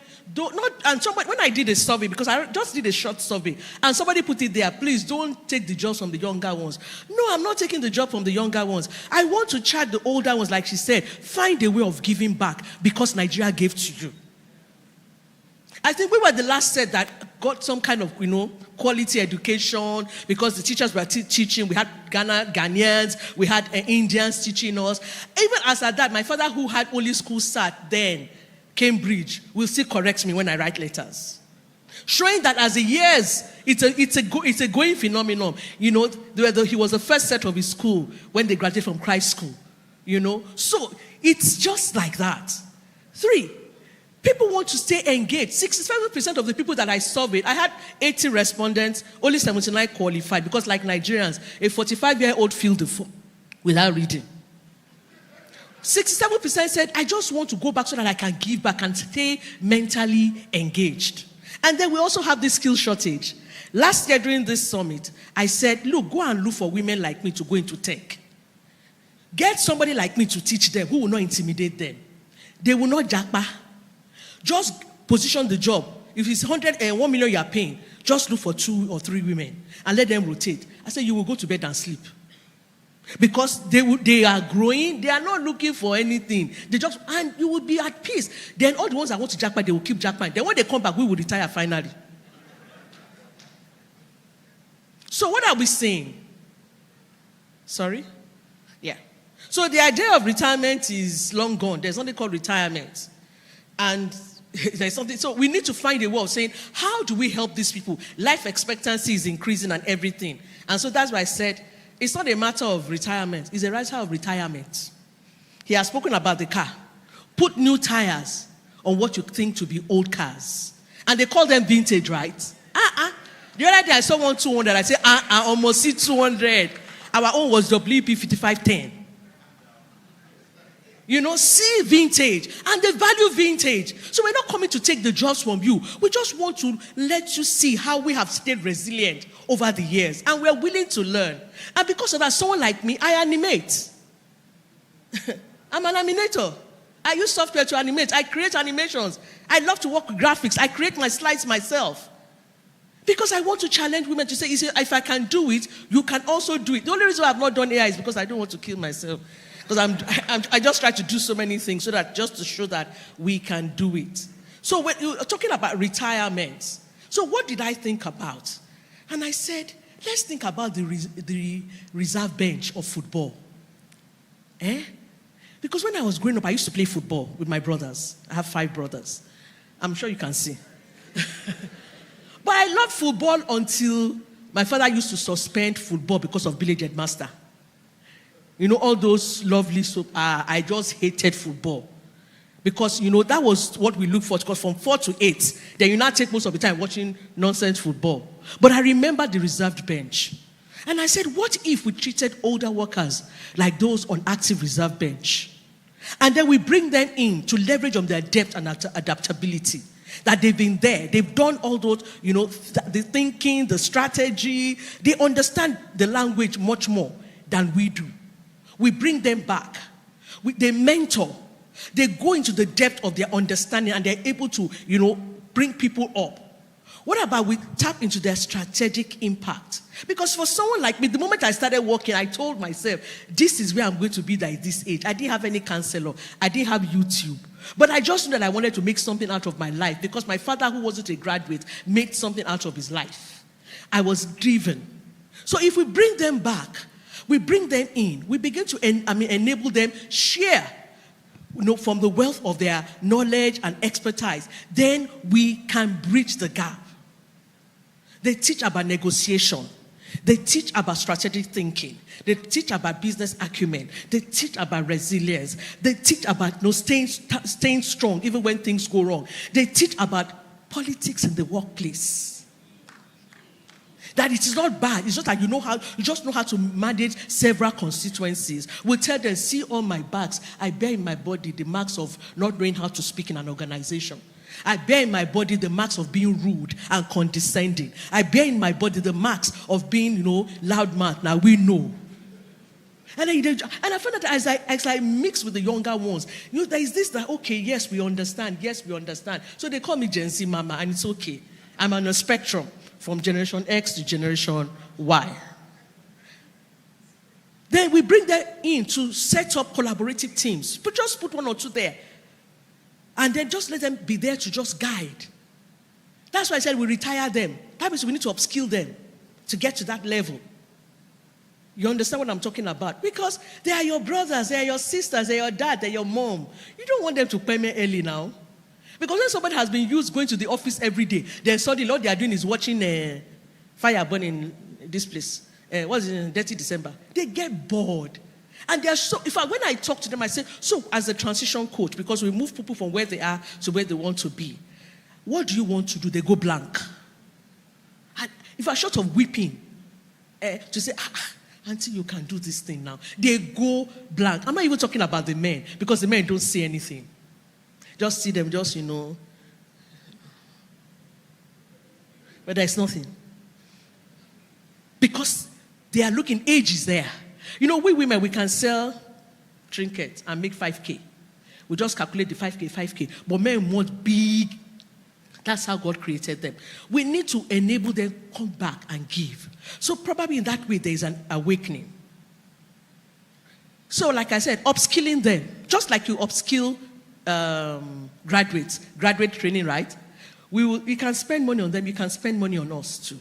Upskill us, digital literacy. What are the trends going on? AI. Make us feel comfortable with technology. My generation doesn't like to read manual. When they buy phone, somebody will set it up for them. Somebody will tell them that WhatsApp costs money.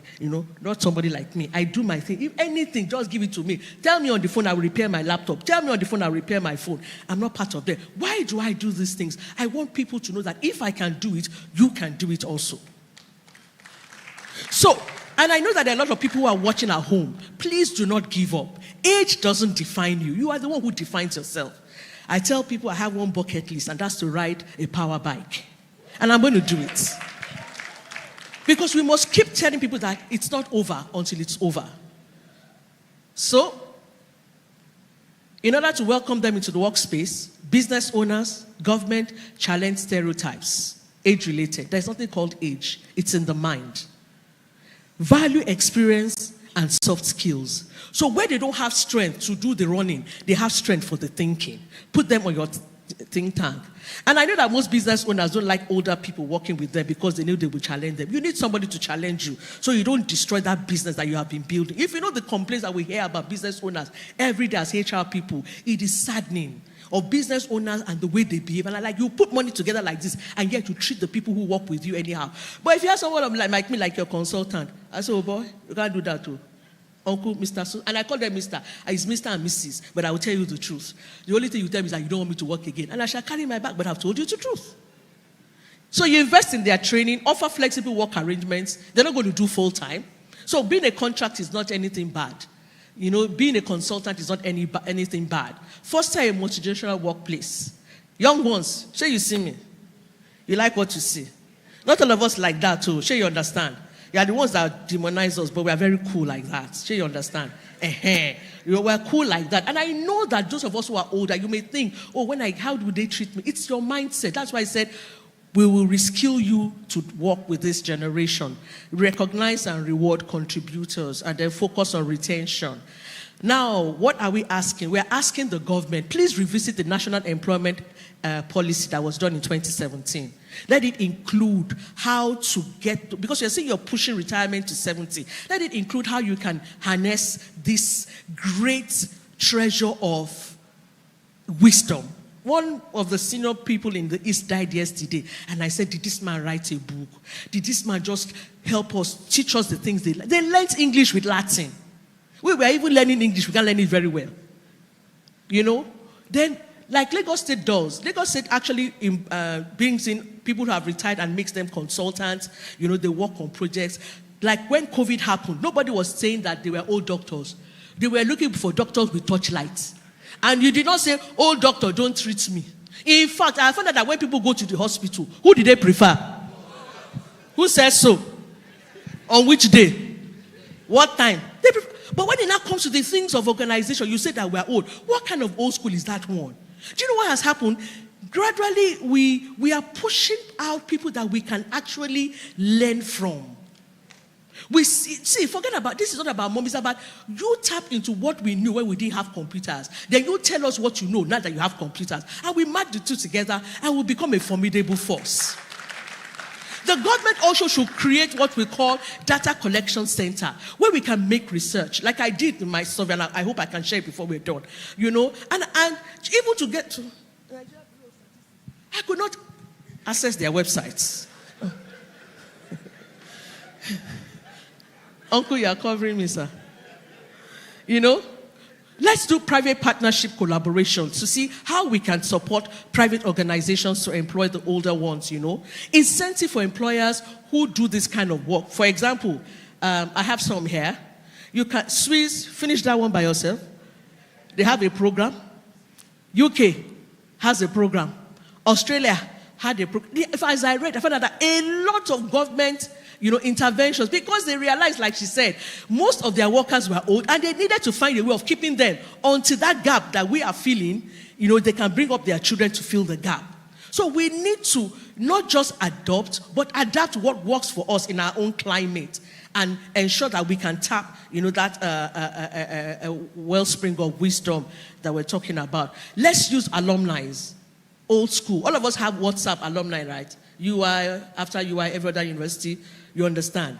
And encourage them. Let the government look for ways of saying, okay, you want to train, we'll train you on digital literacy, we'll train you on everything that is just recent so that people can just show up and be there. And then feel that jackpot. I'm not saying people should not jackpot, they can jackpot. It's okay, but we need to fill that gap. Because sincerely, as a facilitator, at times when people discuss, I just say this is very pedestrian. Everything is there, the wig, everything, the suit, but the thinking process and the thought process isn't there because, in a way, we have given them life on a platter of gold.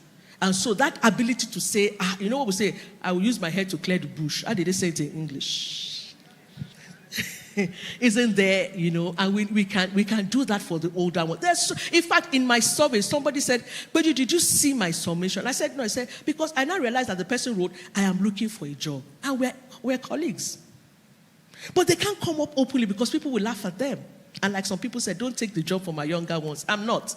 I'm just saying that they can provide a veritable source of the skills that we lack. So when I did the survey, 79, like I said, qualified. It was 45 to 66.5, and I had more people between the age of 55 and 60 responding. And like somebody said, equal amounts of men and women. 50 to 60, 37.5. And I was amazed that men actually fill the form.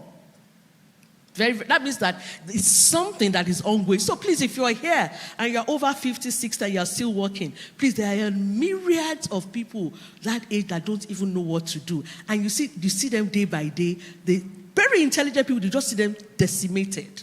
The gate is gone, particularly amongst the men. Because we women were just doing Omugo Pro Max all around, But even those want something better. 55% had master's degree. So we're not coming with first degree. In fact, 12% had PhD. So you're not going to bring in people who don't know anything. There are people who are still learning. In fact, some of them said they've taken courses. I just didn't want to share everything, because of time. And then,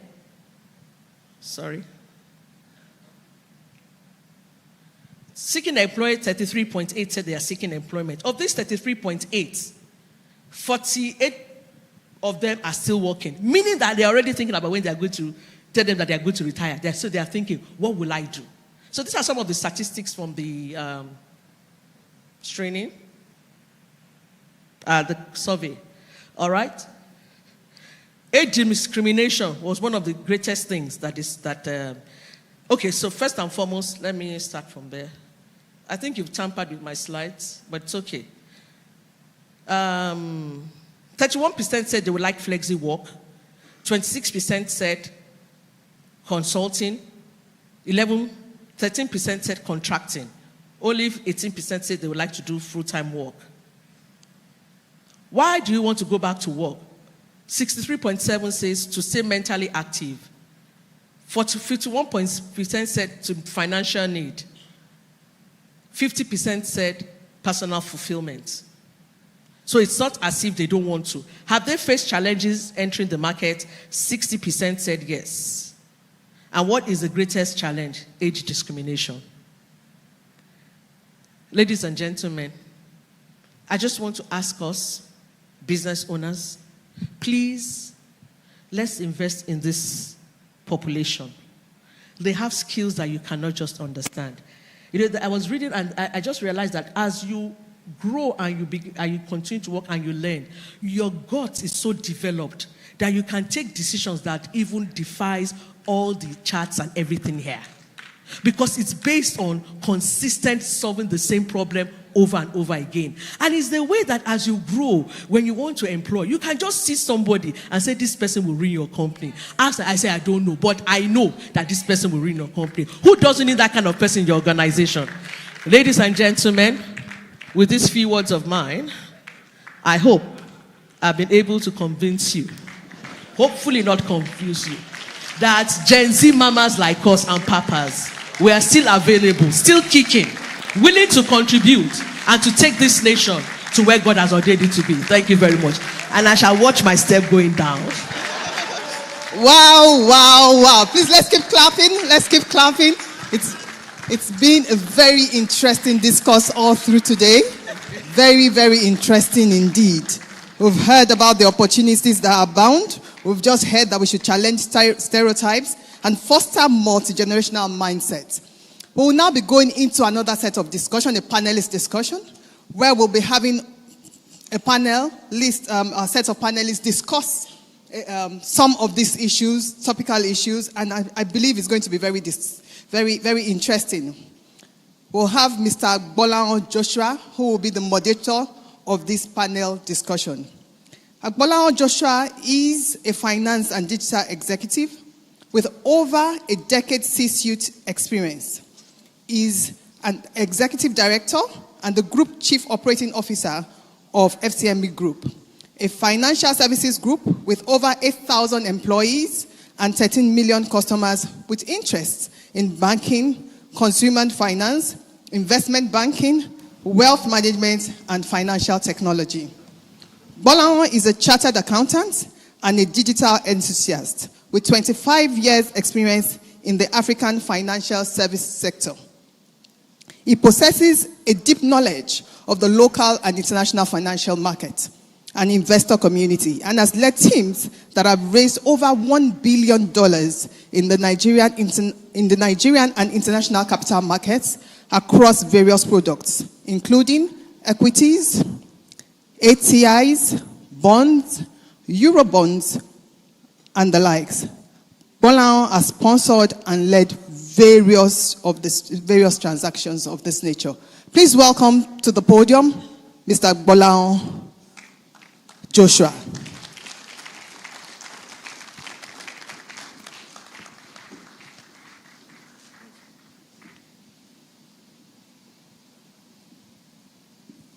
Good afternoon, everyone. Good afternoon, everyone. Okay, you're taking this away. Really? Okay, so I'll just invite the panelists up in no particular order. Ndidi, Ukaonu, Elisabeth, Nyah, Bukunmi, Olaniyonu, and our Gen Z mama.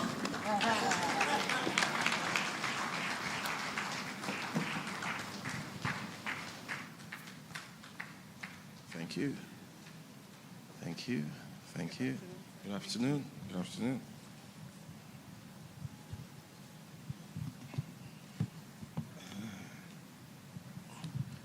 Okay, so this is the panel to discuss the JAPA. I think we've seen a lot of presentations. Two good presentations from Gen Z Mama and, that's what you want to be known by. And Ndidi. So can we just give them another round of applause? And so I'm going to kick off the panel session with two slides. And just to speak about migration. And the first slide just shows, I just focused on Canada because it looks like the most obvious destination in the last few years. It just shows the number of people that, got Canadian nationality in about the last 8 years. Nigeria was number 10, about 70-something thousand people. And we keep on thinking that we jackpot a lot. Can you see the number one country there? As Ndidi said, we've not yet started. We never start. And then the next slide just shows how many people got Canadian PR, which is an indication of the newcomers. And you look at the slide from 2015, and you now look at the slide in 2024. By the way, the 2024 numbers are estimates of 7-month figures. Now, if you look at it, we peaked in about 2022, maybe 22,000 people. 22,000. And we are complaining, If you look at that slide, look at Cameroon and Eritrea. And just look at the populations of those countries. So, how many people did Cameroon have in 2024? How many people? Cameroon? Pardon? 18,000. Cameroon's population is about 29 million. It's about 1/10 of Nigeria. They are rivaling us. They were not there in 2015, no. Cameroon has not yet invented Japa, despite this. We've already invented Japa. Now look at Eritrea. Eritrea is 3.5 million people. if you rebase it, and what I've done is to just say, look, what's the population of people who have jackpot for that year? You know, not jackpot actually, got a Canadian PR versus the population of the country. For Eritrea, you get 0.4%. If we jackpot in the same proportion as the Eritreans, last year, over 850,000 people will have disappeared. We've not started. So I just showed that Ethiopian airline there because that's the airplane they bring to Nigeria. I think it's an A300, yeah? It takes about 350 to 400 people. At the normal jackpot rate we have, it's one flight leaving Nigeria every day. So if you take, one flight leaving Nigeria every week, just one flight every week, you get about 21,000 people. If it's like the way Eritrea is, it will be 6 flights every day. You see a plane, 6 full, no return. So ladies and gentlemen, there's a research that McKinsey just brought out January 2025. And what that research says is that the population of the developed countries is going to age faster. They're going to need sub-Saharan Africa and AI to close that gap. As far as they are concerned, we've not yet started. So I don't know which word will be used then. Maybe it will be Zappa, I don't know. But let's just stay on the J. So I'll come to my panelists and ask you guys a few questions. So I'll start with Bukunmi because you're the closest person to me here. Okay. So just looking at this scenario, you work in the consulting space, and we've seen a lot of people jackpot from that space, And a lot of people have sort of said it's affected quality and all that. What is your view in terms of how the organizations where those people are living from can benefit in a reverse manner? So the people are going, that's fine. But how can the organizations benefit? And I want to use the medical profession as an example. If you look at a lot of hospitals, a few hospitals in Lagos today, there is reverse medical tourism happening in Nigeria. So you have hospitals that have been built, very good hospitals. The people who come and perform the procedures are Nigerian doctors in the UK and in the US. So they come here to perform the procedures, they get paid, the Nigerians pay a fraction of what they will have paid there. They are treated by the same people. The doctor is happy, the hospital is happy, the patient is happy. Even Nigeria is happy. So how can that be replicated in consulting? Okay, now that's a very interesting question because within the consulting space, when people jackpot, oftentimes they jackpot and they don't jackpot. In fact, I do know a friend of my colleague who left Nigeria's audit team, went to the UK. After a while, he jackpot from UK to Canada. So maybe we'll come back to Nigeria at some point. Now, as I think about that question, I look at how we collaborate within the consulting space. Especially right now in my firm, KPMG, we're driving what we call integration. And that's part of our global growth, one of our global growth goals in terms of how can we work together to actually serve clients. Now, I look at it from one standpoint, and then I'll look at it from other standpoints, and then I'll stop. Now, some of those people that are leaving could become our ambassadors. And that's one of the things we'll try to do, to say that how do people leave? And I want to talk a bit about what organizations do on talent retention. The truth is that you cannot retain everybody. In fact, in HR planning, you budget for attrition. You plan that people will leave. It is not a cost. I was, had an induction program yesterday I facilitated, and I told there were about 7 of them. I said, look at you. I said, I've been in the organization for more than 15 years, but I know that in 10 years' time, some of you that during recruitment, you said, this is the best thing since sliced bread. You are coming to KPMG, and you'll be here, your heart and soul is here. You will come, and I've had several discussions where people will say, please, I need to see you. And the first thing I say, you want to leave, Abby. And then they say, you actually, and all that. So thinking about that, it's about how do we treat people when they are with us. I would like to focus a bit more on that first.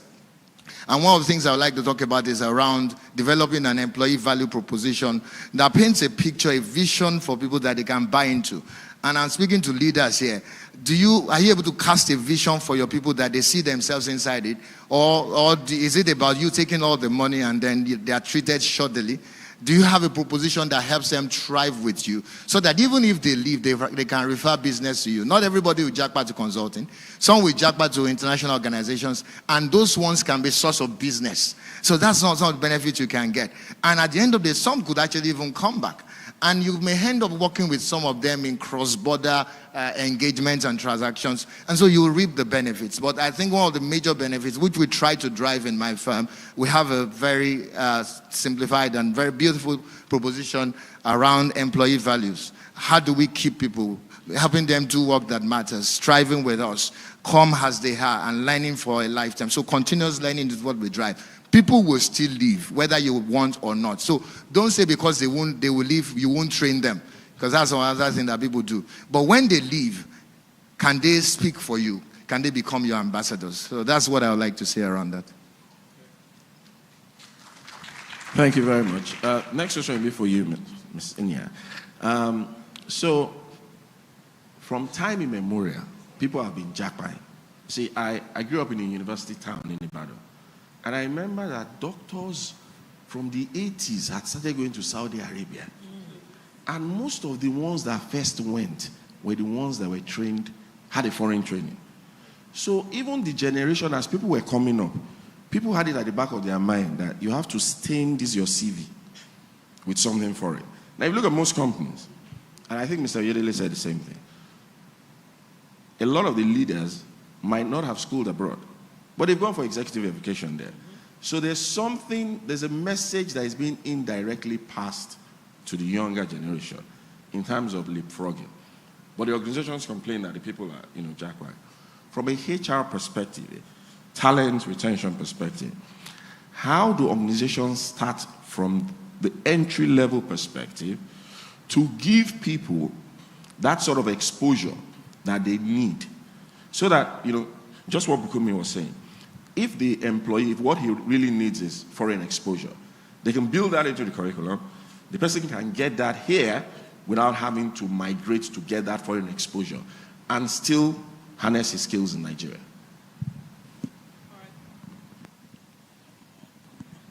All right, thank you very much. That's quite an interesting question. And the truth is, we see a couple of organizations do that already. For instance, I did my MBA at LBS. We had exchange programs. There was a professor in Arizona, and he was taking us operations management. So we had that foreign exposure, and there were also times that we had to travel. So the school organizes for you to travel, experience Arizona State University for 10 days, and come back. So what the challenge really is, this may be a bit more practical in multinationals and companies that can afford it. For startups, what I encourage, I work with a couple of business owners and founders, what I encourage them to do is to get coaches, international coaches with that expertise. For instance, there's a startup I'm working with, and we're putting together a board. We went to Convener, please, sold our value proposition, and he's very happy to support. So getting those accomplished professionals offshore and putting together a program, I can put on my CV that I've worked with an executive in Convener and all of that. So that's sort of bonding too. To further buttress that, there is a value proposition, and to piggyback on what Bukunmi mentioned, organizations must give just beyond the paychecks. And I'm speaking to executives in the room. So if you own a business, or you're a business leader, or you run a business, you have to be able to incorporate what I like to think of as the 3 Bs, right? The first B is belonging. So how does the employee or the team member see himself in the big picture of your organization? For me, I have had cause to engage with talent because I recruit all the time, and I recruit the finest in the industry. That it's not really about the money. It's about, I just love the way this company makes me feel. I remember there was a time, very key strategic position, and we had spoken, and he had signed the offer, and I was preparing for his resumption, and he told me that, I discussed with my line manager, who does that? Like, you have an offer, and you are talking to your line manager, okay, I'm going to, and the person said, think of it well, here we've invested in you and that. And are you sure you're going to get the same? And just because of that bond and that relationship that the candidate had with, he turned down our offer. Although ours was significantly more in terms of the Naira and Kobo. So that bond, that sense of belonging is very critical for talent these days. Then how do you invest in the employee or in the team member? It's really beyond, and I really can't say this enough, it's really beyond the paycheck. The other day, I worked with a company that they were teaching their people how to get visa. Who does that? I work in tech, so there's this UK Global Talent Visa.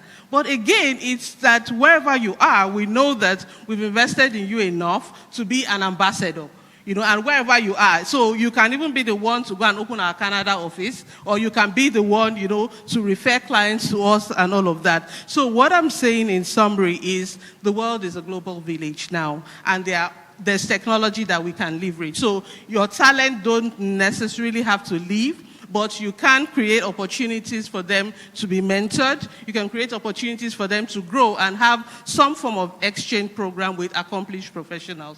Thank you. Thank you. And so I'll come to Ndidi.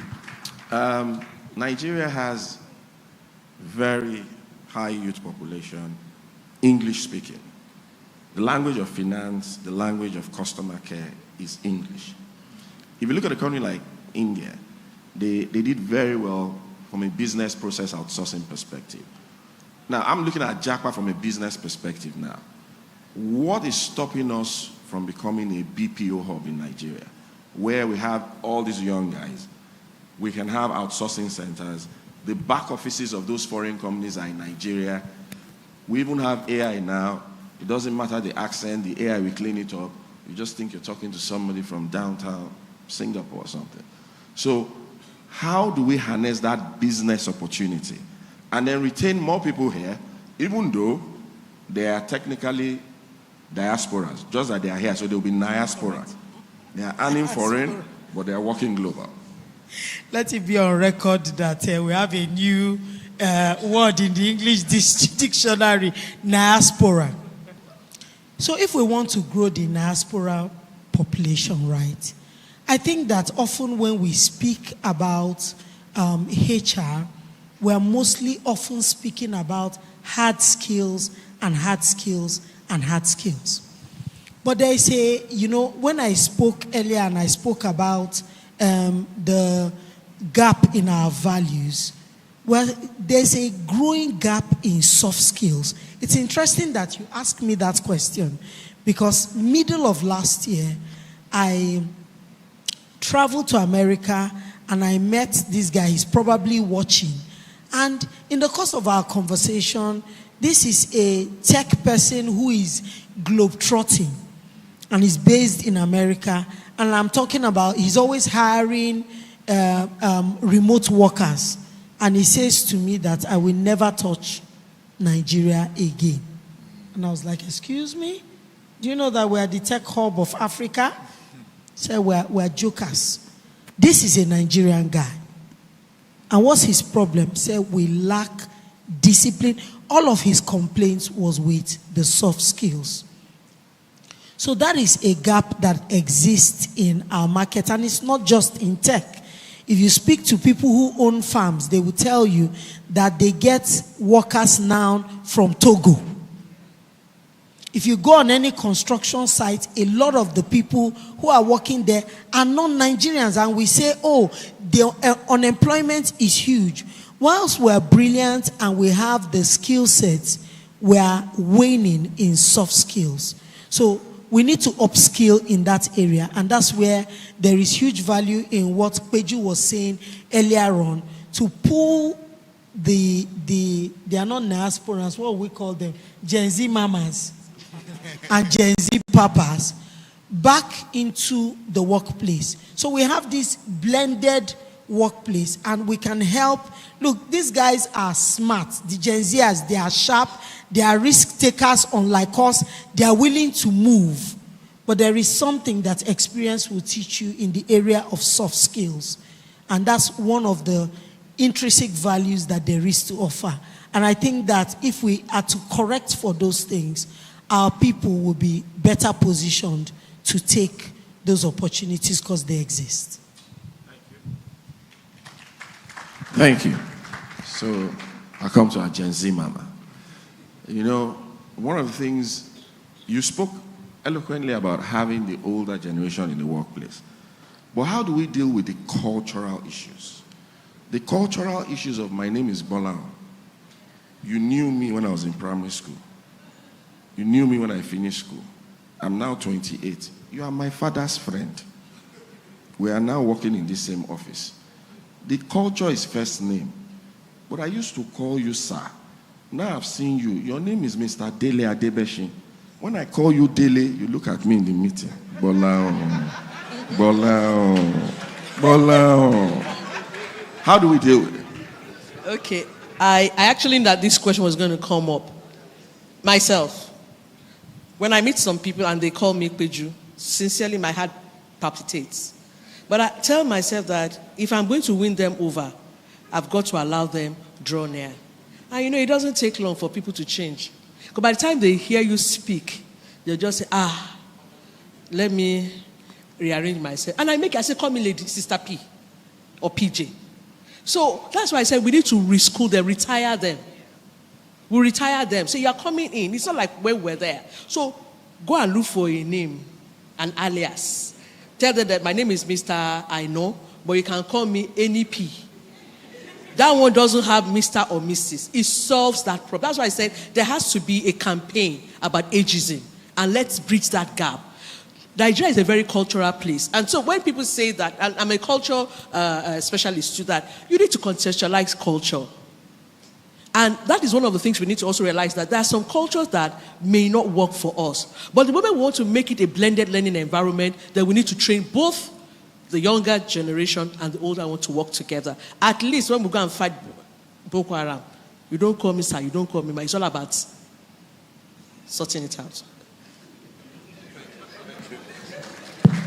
Thank you very much. So, Bukunmi, next question will be for you. You know, if I look at after banking consolidation in 2006, a lot of Nigerians came back to Nigeria. They were actually attracted. Currency was stable. They felt they could build a career here.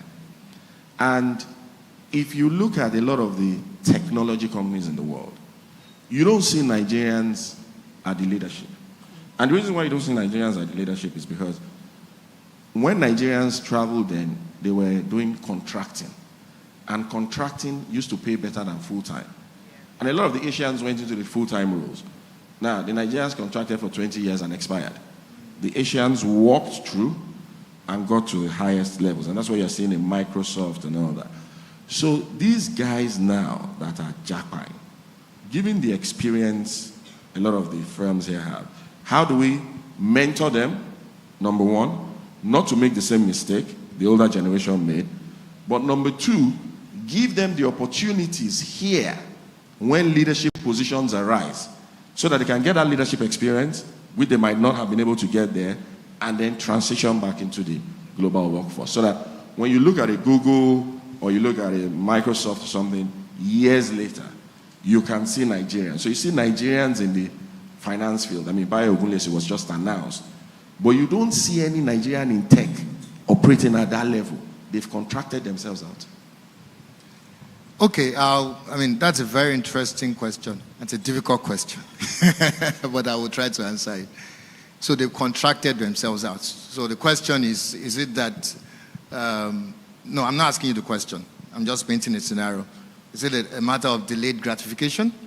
Is it about going through that process of growth? Because one of the challenges that you have with this generation, no, not this generation, the new generation is that it's Indomie generation. The many young people, they desire to wait, and it's not an abuse. I'm just talking about perseverance, resilience, paying the price.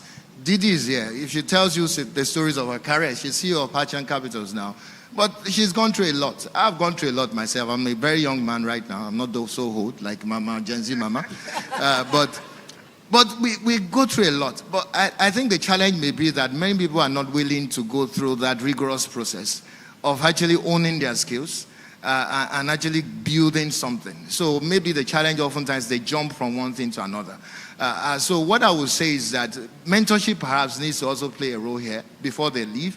And Gen Z Mama will come in there, because you may decide to leave, but the question is, how are you leaving? Do you have the right mindset? Because the truth is that in the UKs, in the Canada, in the US, that they go through, I've been privileged to also travel out a few times. It's not like money is on the streets. You know, in fact, one of my trips to the US, I did a 3-month secondment stint. And the first night, I wanted to go and get something from a shop. And I saw one guy on the streets. You know, he's an American. And he looked like he was going to mug me. I had to quickly run. And on the same streets of the US, I was driving, and I saw a white guy holding up a banner saying I should give him money. So the truth is that we need to understand that things are not exactly as rosy as they may look. So, but if you want to go, please go. But understand that you will need to go through the rigor of paying the price, and then understand the process. Maybe I should talk about this. They may need to understand why those people are going through, are able to get to the top, and learn from their experiences, and be able to then borrow a leaf from that, and not just jump from one road to another. I think with that, before they leave, they have the right mindset to growth. You will have more Nigerians getting into that position. Okay, thank you. Sorry, Gbolahan, do you mind me just throwing in some thoughts around that? Okay. I think that what we are doing here is part of the solution. What Olayinka has done with Clean, what I do with my mentoring platform, the Warrior Initiative. A lot of people, I mean, you don't need to be calling a huge room together. There are platforms everywhere. Social media has democratized access. Yeah. So you find people everywhere in your churches, everywhere. And because we see that, you know, what goes around comes around, and if these people are destroyed, it's going to impact us one way or the other. We must take responsibility and reach out. People should write books, tell your stories. However, in speaking to young people, I want young people to understand something, and I detail it in my second book, Career GPS. The chasing money shouldn't be your priority in the first half of your career. The quality of the experience you get in the first half is what you're going to trade for money in the second half. The money you will get paid will be as good as the experience that you have in the second half. Whatever you're calling money, that 100K difference, 200K, 500K, trust me, it's not money. If you see what people earn in the second half, based on the entirety of the quality of their experiences, you will take a pay cut to go work in KPMG because of tomorrow. So you are thanks trading for mentioning for the KPMG. future. So please come work in KPMG. Okay. So next question is for Elisabeth. By the way, viewers online, people in the hall, if you want to ask a question, the QR code is on the screen. You can just scan the QR code, ask a question, and then I'll take it. Now, you know, I'm going to ask you a not contentious question, actually, but an interesting question. You know, when you go to America, people tell you, get a job, build a house, buy a house, buy a car. That's the American dream. What is the Nigerian dream? If you have to sell this to someone who wanted to jackpot, he says, why shouldn't I leave? You say, so your employer says, sell the Nigerian dream to him. What's the Nigerian dream? Is this the point where I get to say, he don't cast? Wow, that's such an interesting question. So, to be very honest with you, and based on the data available, I would say the Nigerian dream exists, but it appears to be fast fading. If I were to take a poll in this room, how many of us still believe in the entity called Nigeria? We see social media, we see, you know, all of the sentiment. So it does exist, but howbeit amongst a remnant. So we have the Miss Didis, we have we have people who are unapologetically Nigerian. But to sell such a dream to a young person, what I'll say is Ajo Dabile, right? So if I were to interpret that, there's really no place like home. At the end of the day, we remember the story of, and I'm using this example from scripture, the story of children of Israel. One day, there will be a Pharaoh that doesn't know Joseph. Now, we're talking about the Trump effect already, where there are some forecasts that there will be mass deportation, whatever it is. So you really cannot trade your roots for anything. So we learned from Ms. Ndidi's presentation as well, where she talked about the Asians. They are emigrating, but they are going with their values. They're going, still, you cannot take that away from them. So I would encourage young people, and for everybody in this room who has families and all, so we need to be intentional about instilling that dream of who we are. There are certain things that characterize Nigerians. Growing up, my dad was a Puritan. You dare not take money from who you don't know. You know, someone is offering you money, you are looking to get, consent and all. So all of those very strict values. But it appears we are losing it, in a bid to belong, to be westernized and all of that. So first things first, and this is where it's a collective responsibility. We need to go back to the roots, remember who we are. Like in the cartoon series, if we remember Lion King, I don't know how many of us have seen Lion King. There was a point where Simba was discouraged and he had to look, in the water, and he saw his reflection and he heard his dad's voice. Sorry, am I too Gen Z for the people in this room? And so, when he saw the reflection, he heard his father's voice saying, "You've forgotten who you are." So amidst all of the crises, amidst the quality of life challenges, the answers and all of that, it seems we've forgotten who we are. So first things first is to remind ourselves of who we are, remind ourselves that we are a nation with potential. And as we do that, over time, hopefully, our young people will begin to embrace our Nigerianness some more. Thank you. Okay, so Didi, I come back to you. When we think of Japa, we always think of Nigerians traveling out. We never think of other people coming to take the work here. So, Mr. Oyedele was speaking about Zimbabwe, and 1 million, and so 1 trillion. And so a time will also come, because the world is global, where someone sitting down in Niger Republic, or someone sitting down in Central African Republic, he will see an advert in Nigeria, and he will be jackpying to Nigeria. So if you're HR, you're in charge of human resources in a company, and this whole jackpot scenario is going on, how would you look at Africa from a jackpot perspective to plug your own gaps in Nigeria without looking unpatriotic? Do you guys know Gbolahan?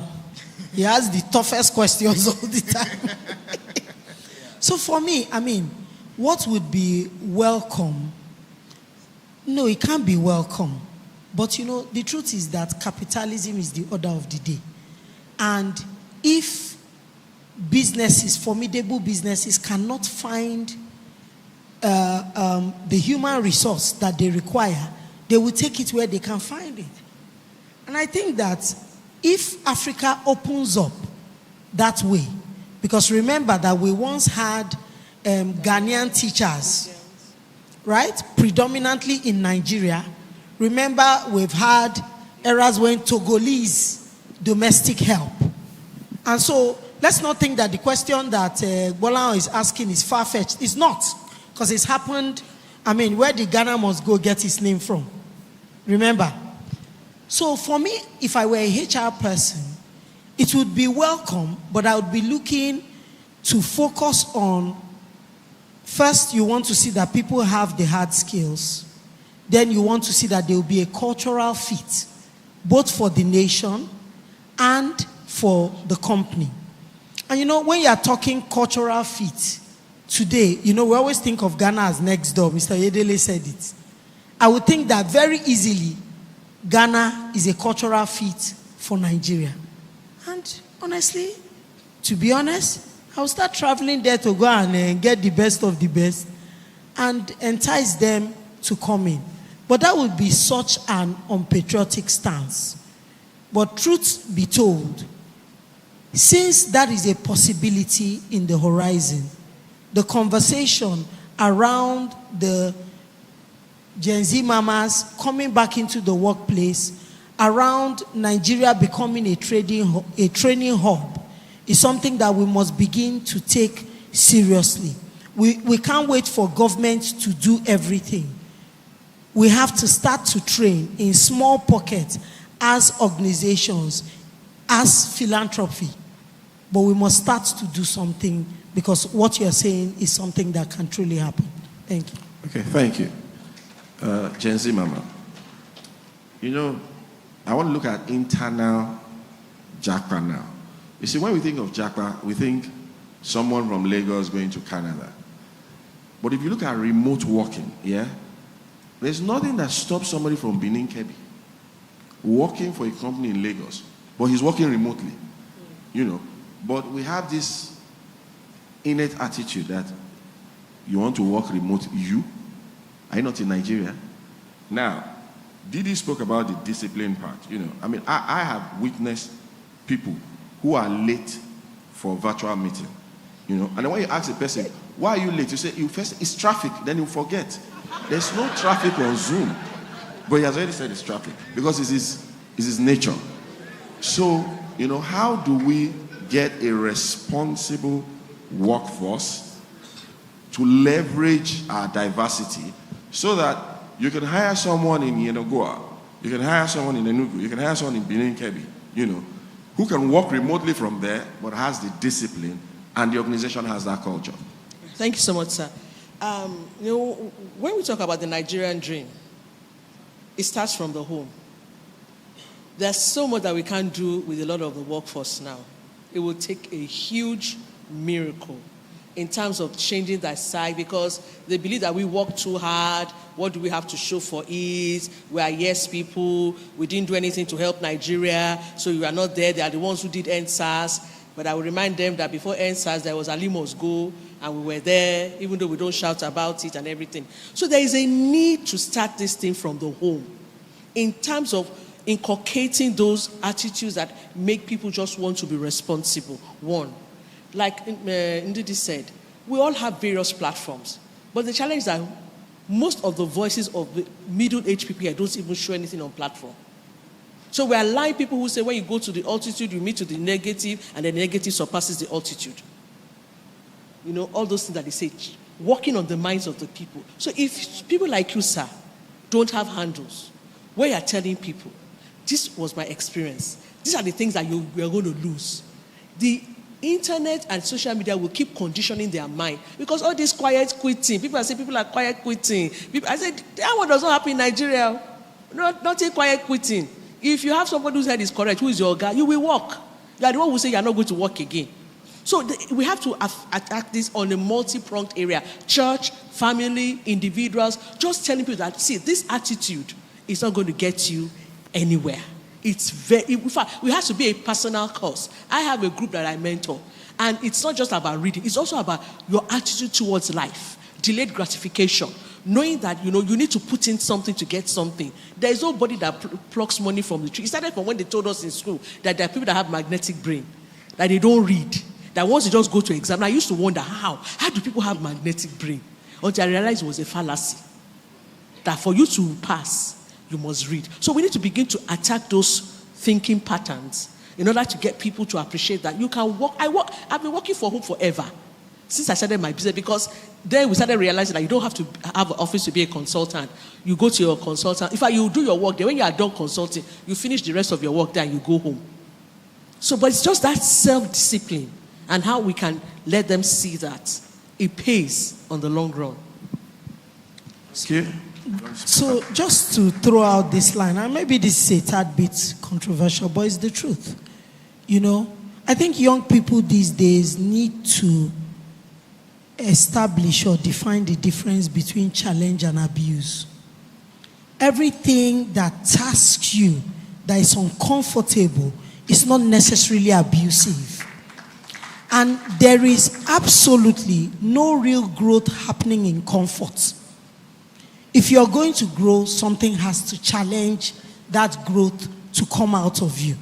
So they need to start to reframe their mind. Not every tasking thing is an abuse. Some are challenges, some truly are abuses, and you must learn to tell the difference. Sorry, sir, can I just say something? Yeah. I also think, like Nigerians, we always jump onto things. We were not ready for remote work when we went into remote work. Studies about remote work just started coming out early last year. And the way that we don't even have performance appraiser, a performance management system, we now send people home. Oh, how are you monitoring them? You send them home, they don't have power. They don't have internet. And then you tell them they will just say there's no power. There's no internet. Internet community is bad. Hello, and I've lost them again. No. Your topical issue, yeah. Okay, yes, just to piggyback on what, there is a discipline really required for remote work. I've been working remotely for about 3 years now, and just yesterday I was chatting with a colleague and I asked her, just like you said, why were you late for the meeting? And she said, I overslept. And I'm wondering, you are supposed to be active by 9, so remote work really is not a holiday. But what has helped us, having run it, we've learned, and we sort of understand the nuances, is that at the point of entry, there are certain capabilities that you must test for. For instance, we check your internet speed during the interview. You will do speed tests to confirm that you would show us your home office.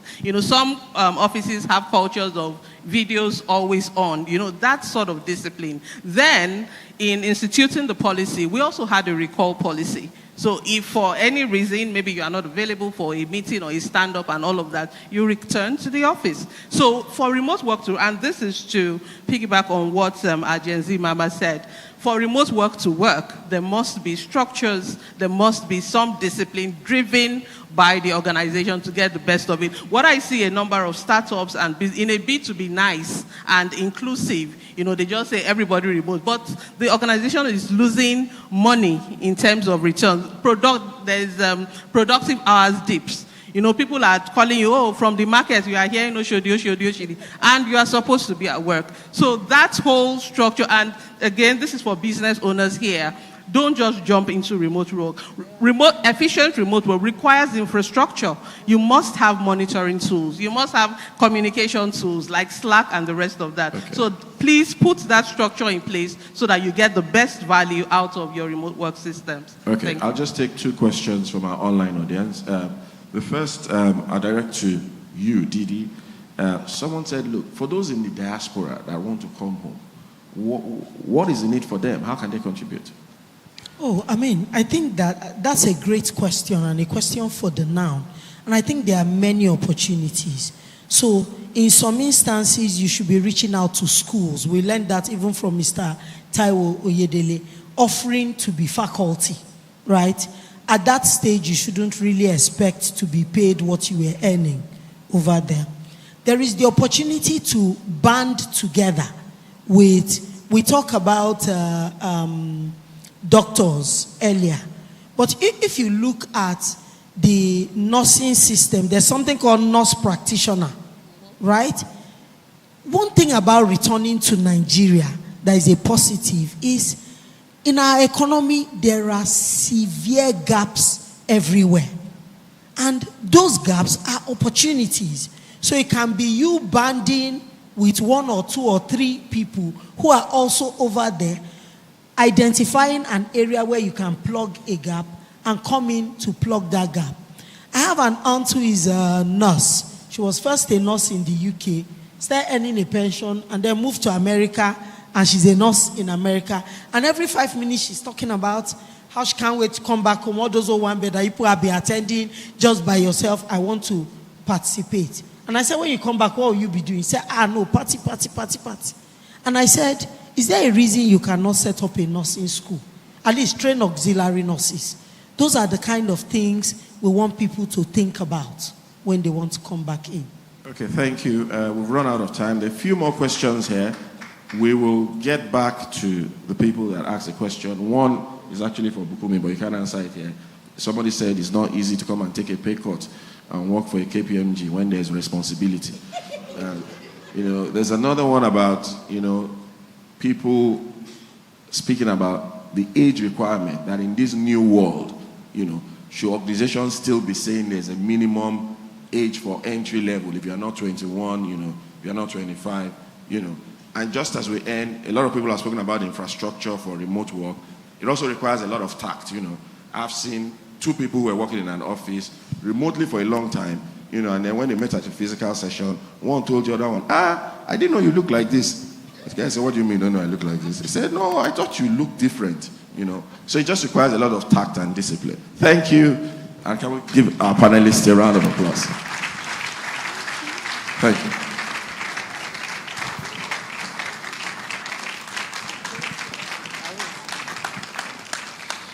We can keep clapping as they come down.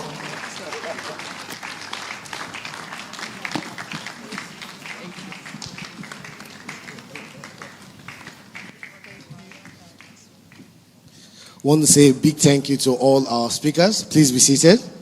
One more time, a round of applause for them.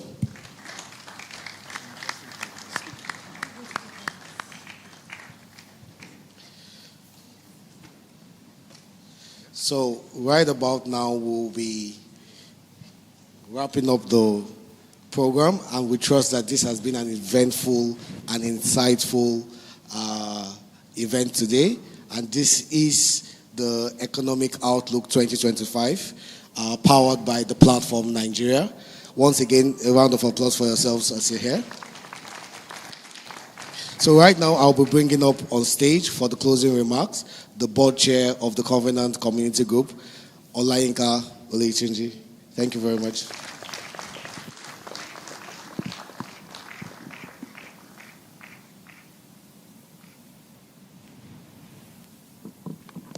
On behalf of the Convener community groups, I want to say a very big thank you to every one of us for making this a successful economic outlook for 2025. Please give yourselves a round of applause. Thank you very much, our audience, for giving us an engaging session. We couldn't answer all your questions, but we will definitely revert to you. We want to thank our panelists for sharing their time and their expertise with us today. Thank you for all the insightful analysis that you have shared with us today. To our economics, thank you for breaking it down, breaking down the economics for us in a way that we can understand.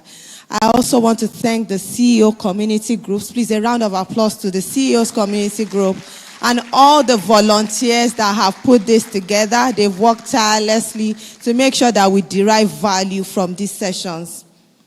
Before I close, I would like to say a very special thank you to the senior pastor of the Convener Nation, Pastor Poju.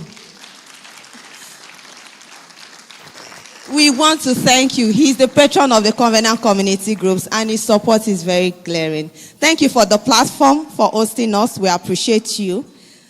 I don't know about you, but I'm going into 2025 to make sure Nigeria works for me.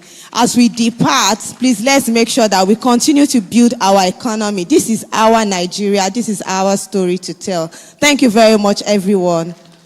And see you in 2026 by God's grace.